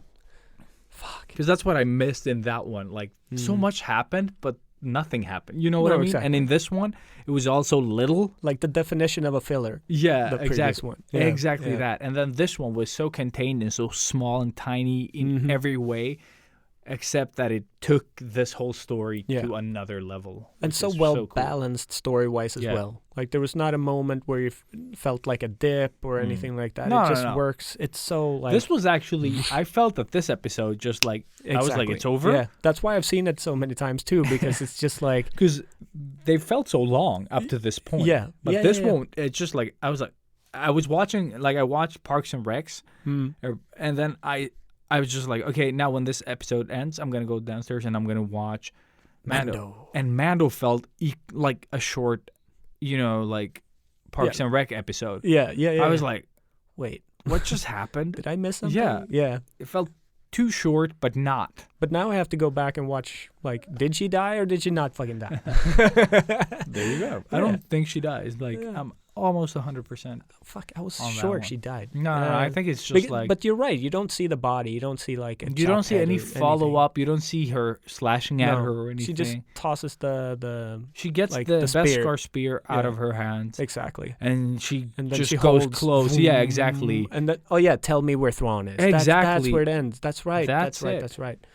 But you don't see her again, and everybody else dies. Yeah, and but that Ahsoka could be is not that, a Jedi, and she kills everybody. So, I just assumed. That was my bad. Good call. I also actually liked the duel between Terminator dude and Mando. Oh, yeah. That was just a little nice tidbit thing. The only thing I didn't like was the giveaway that he was going to, like, pretend to put his gun down and all that. Like, feels intentional, though. Yeah. But it's such a classic thing. Like, that's very classic Western. Yeah, I mean, but that's what I mean. But too on the nose for me to enjoy it. Yeah. I more like the robot that I was waiting for all the time when he was talking to the Terminator roof. dude. I was like, is the robot going to just show up behind him? Yeah. And no, they saved it for like a shoot behind the head thing type. Yeah. and that I enjoyed more. Yeah. Because still expecting that as well. And I also loved, that was like, this is very like geeky, but just how the robot falls to the ground. Awesome. It's like, it's just heavy sunk. Yeah, it doesn't bounce. I loved everything about that robot dying, both the first and the second one. Yeah, I agree. I thought that was really good too. It was, yeah. I'm actually like, and I really loved when the bell fell when she chopped it in half, and the weight. I don't know if you noticed, but like they cover up the guy with the bell, like so they more hint towards him being chopped in half, but you can see it if you look for it. Okay, you see him. He's fucking split down the middle. Like she splits him, but the bell gets split too. Oh, so it's so badass. Again, like all of these fucking things. Like, this is what we've all wanted to see with lightsabers. Just fucking slashing, dicing, cutting things up. And not even holding using back, the Force, like, when she chops the, like, double blades the guy and then takes the chunk of the tree, throws that onto the guy. Like, just perfect Jedi fighting. Like, that's exactly what I wanted to see. So happy. I've said it so many times to everybody, but I nearly broke my couch. I was jumping so much Robert when I watched had it. Oprah Winfrey / Tom Cruise moment there. Like times 4, probably. Oh my God. I'm pretty sure I scared the living hell out of Galactus the hamster. I was like screaming and jumping and rewinding, watching it again. Oh my God. Yeah, pretty much, but better. But No.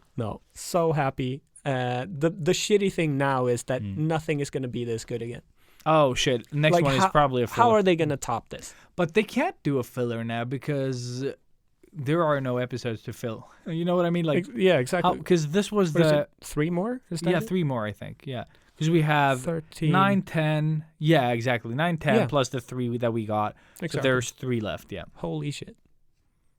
Oh, and like my prediction is that this season is like the Empire season, like the really downer one. Yeah. So some really, really bad shit is gonna go down. Like, Oh, definitely. It's gonna end on a bad note. Mhm. Like that's what it feels like. oh yeah. They're gonna give us like one happy moment, and then they're gonna fuck us and Yeah. then leave us for a year. You know? I'm like, seriously, all bets are off. Anything can happen. They have opened it up to. They've connected Rebels. They've connected Clone Wars. They've connected original trilogy. But do you have any prequel. prediction of what's gonna happen? Like the end of this season? Like, will they get Grogu? They will definitely get Grogu. Definitely. It's gonna be Grogu is gonna get kidnapped. Mando is gonna be left for dead, for sure, in some way or form. Maybe chopped in half. I don't know. Every favorite character you have is gonna be dead or dying. That's my prediction. The baddies are gonna be just Happy. Yeah, Party. because they're again like the Dark Troopers are coming. Yep. You've seen how Beskar armor stands up against fucking lightsabers. Yeah. That's an army of Beskar fuckers, robot yeah. And- Jedi. And we've seen like, how Mando force can sensitive. take being shot Mhm. like several fucking times without a problem. So they're just gonna maul down everybody. So, yeah, Yeah, how the fuck?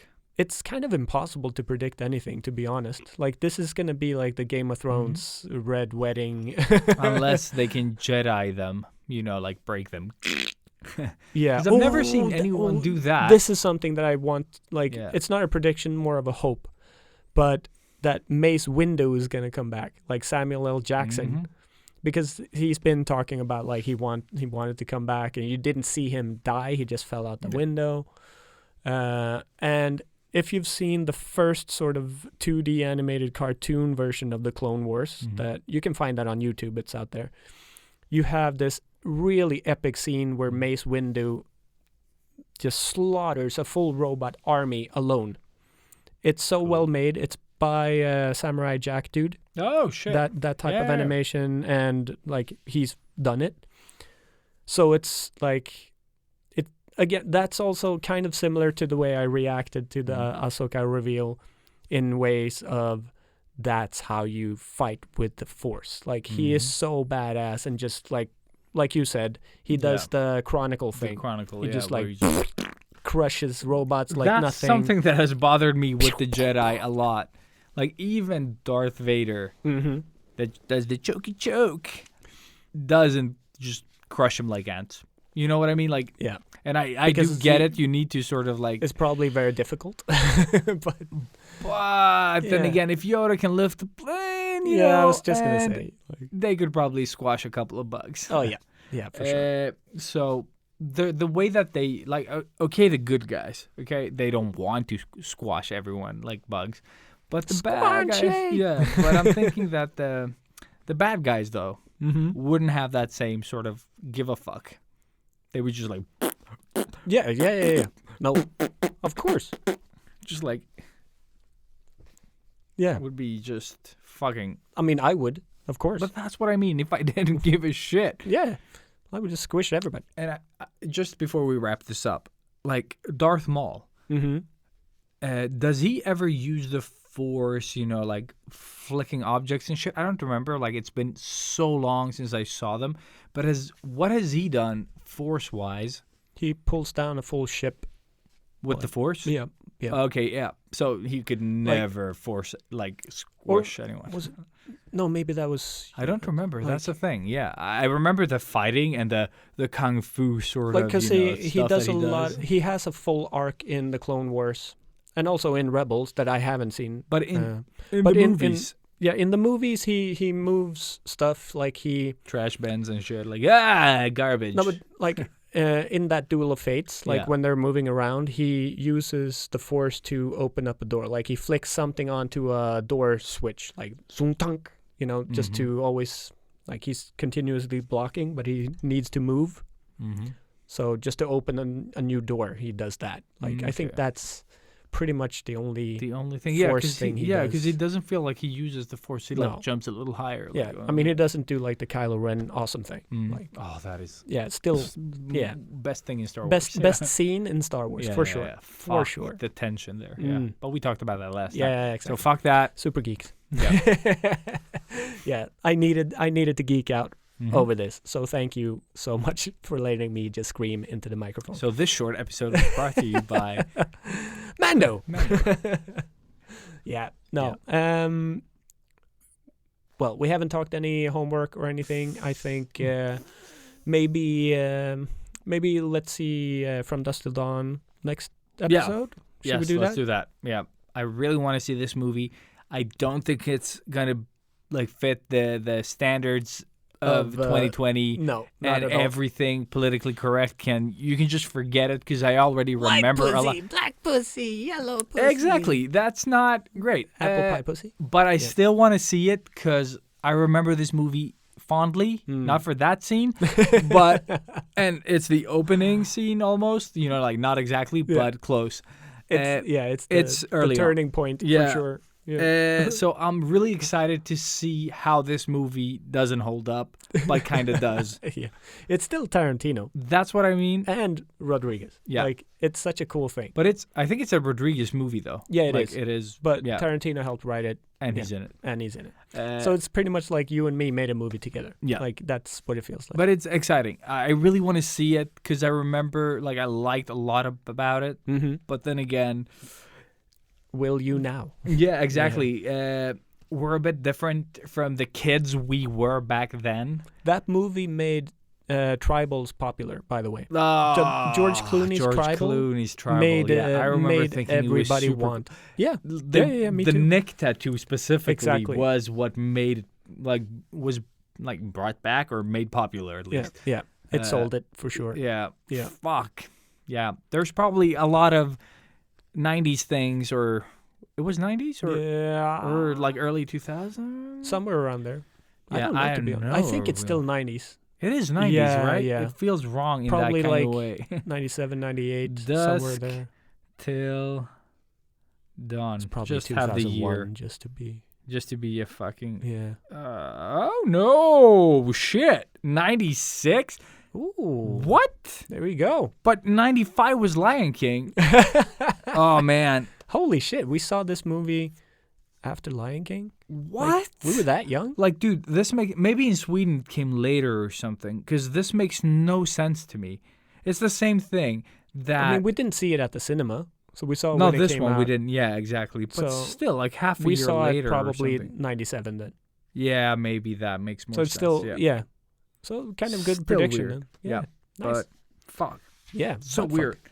that Mortal Kombat came out in 95. Yeah. And The Lion King came out that same year. Mm-hmm. The Professional with Jean Reno and Natalie Portman Yeah. came Leon. out. Leon. But yeah, but it's called The Professional everywhere else except... No, just in America. Really? Yeah. Okay, then Leon never is mind. the Leon. official Okay, name. okay. And just they came out so close to each other. Yeah. And for me, that feels like different fucking parts of my life. You know what I mean? Like Lion King and Mortal Kombat. not close. Yeah. No. Or any of those movies. Exactly. Really. No, it felt like we were kids and we were grown-ups watching these Thank you. movies. Yeah, that's Very dumb, small grown-ups. But to be honest, we were like kids watching everything. And time passed differently back then. Yeah. So oh my God. what was a year in between these movies maybe was, for us back then, like 10 years. Yeah, that's exactly what it felt like, to be honest. And now it's like, oh, that was a month ago. No, that was a year ago. What? I've been married for a year today. That's what? What?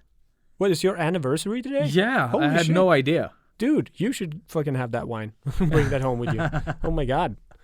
Yeah, my wife just sent me. She's like, I know. We didn't pay attention. Oh, it's 2020 as well. Like this year has fucked me over so much with dates. Yeah. Like not I in don't that way, even but yeah. Just Like I missed my mom's, I missed my dad's, Dude, I missed my I sister's. missed salary this month. Like I didn't even notice that I didn't pay my bills because I thought it was like the 20th or something. And he's like, it's 27. I'm like, oh shit. I got free money, by the way. And this is something that I should have had in the beginning of the show. Maybe I'll try to cut it in a smart Free way. money! I don't know No, what if that you means. are your own business Mhm. and you've been sick, Försäkringskassan The will give you money. They will give you 850 crowns per day you are sick, no Really? matter what status you are in life. Oh shit. So I got 4,500 crowns for just that week that for you were- writing in numbers on their website for the Cool. week I was gone. Yeah, gone. And you can do that, I think, twice. So if you're sick again, you can do it one more time. Cool. That's just something really, really nice that actually works. So if you are Swedish and you are self-employed and you have been sick, go into försäkringskassan.se and it's right there, like right in front of you. So just follow the text. Cool. Super easy. It took 3 days and I had the money, like into the bank account. Kapow. So it's not really free money since you were sick and you had to get, but it's Yeah. still It was money I nice needed. to get Yeah. some extra cash for the days you were sick. Yes, it did save my ass, to be Yeah. honest. A good tip for anybody Some out money there is struggling. good money. Yes. Oh my God. So, but yeah. Oh my God. Thank you everybody so much for listening to this super long episode that I thought was going to be super short. Yep. Like always, we are the best at contradicting ourselves, I think, or something. Fancy words that I don't know what they mean. There you go. Deep cut.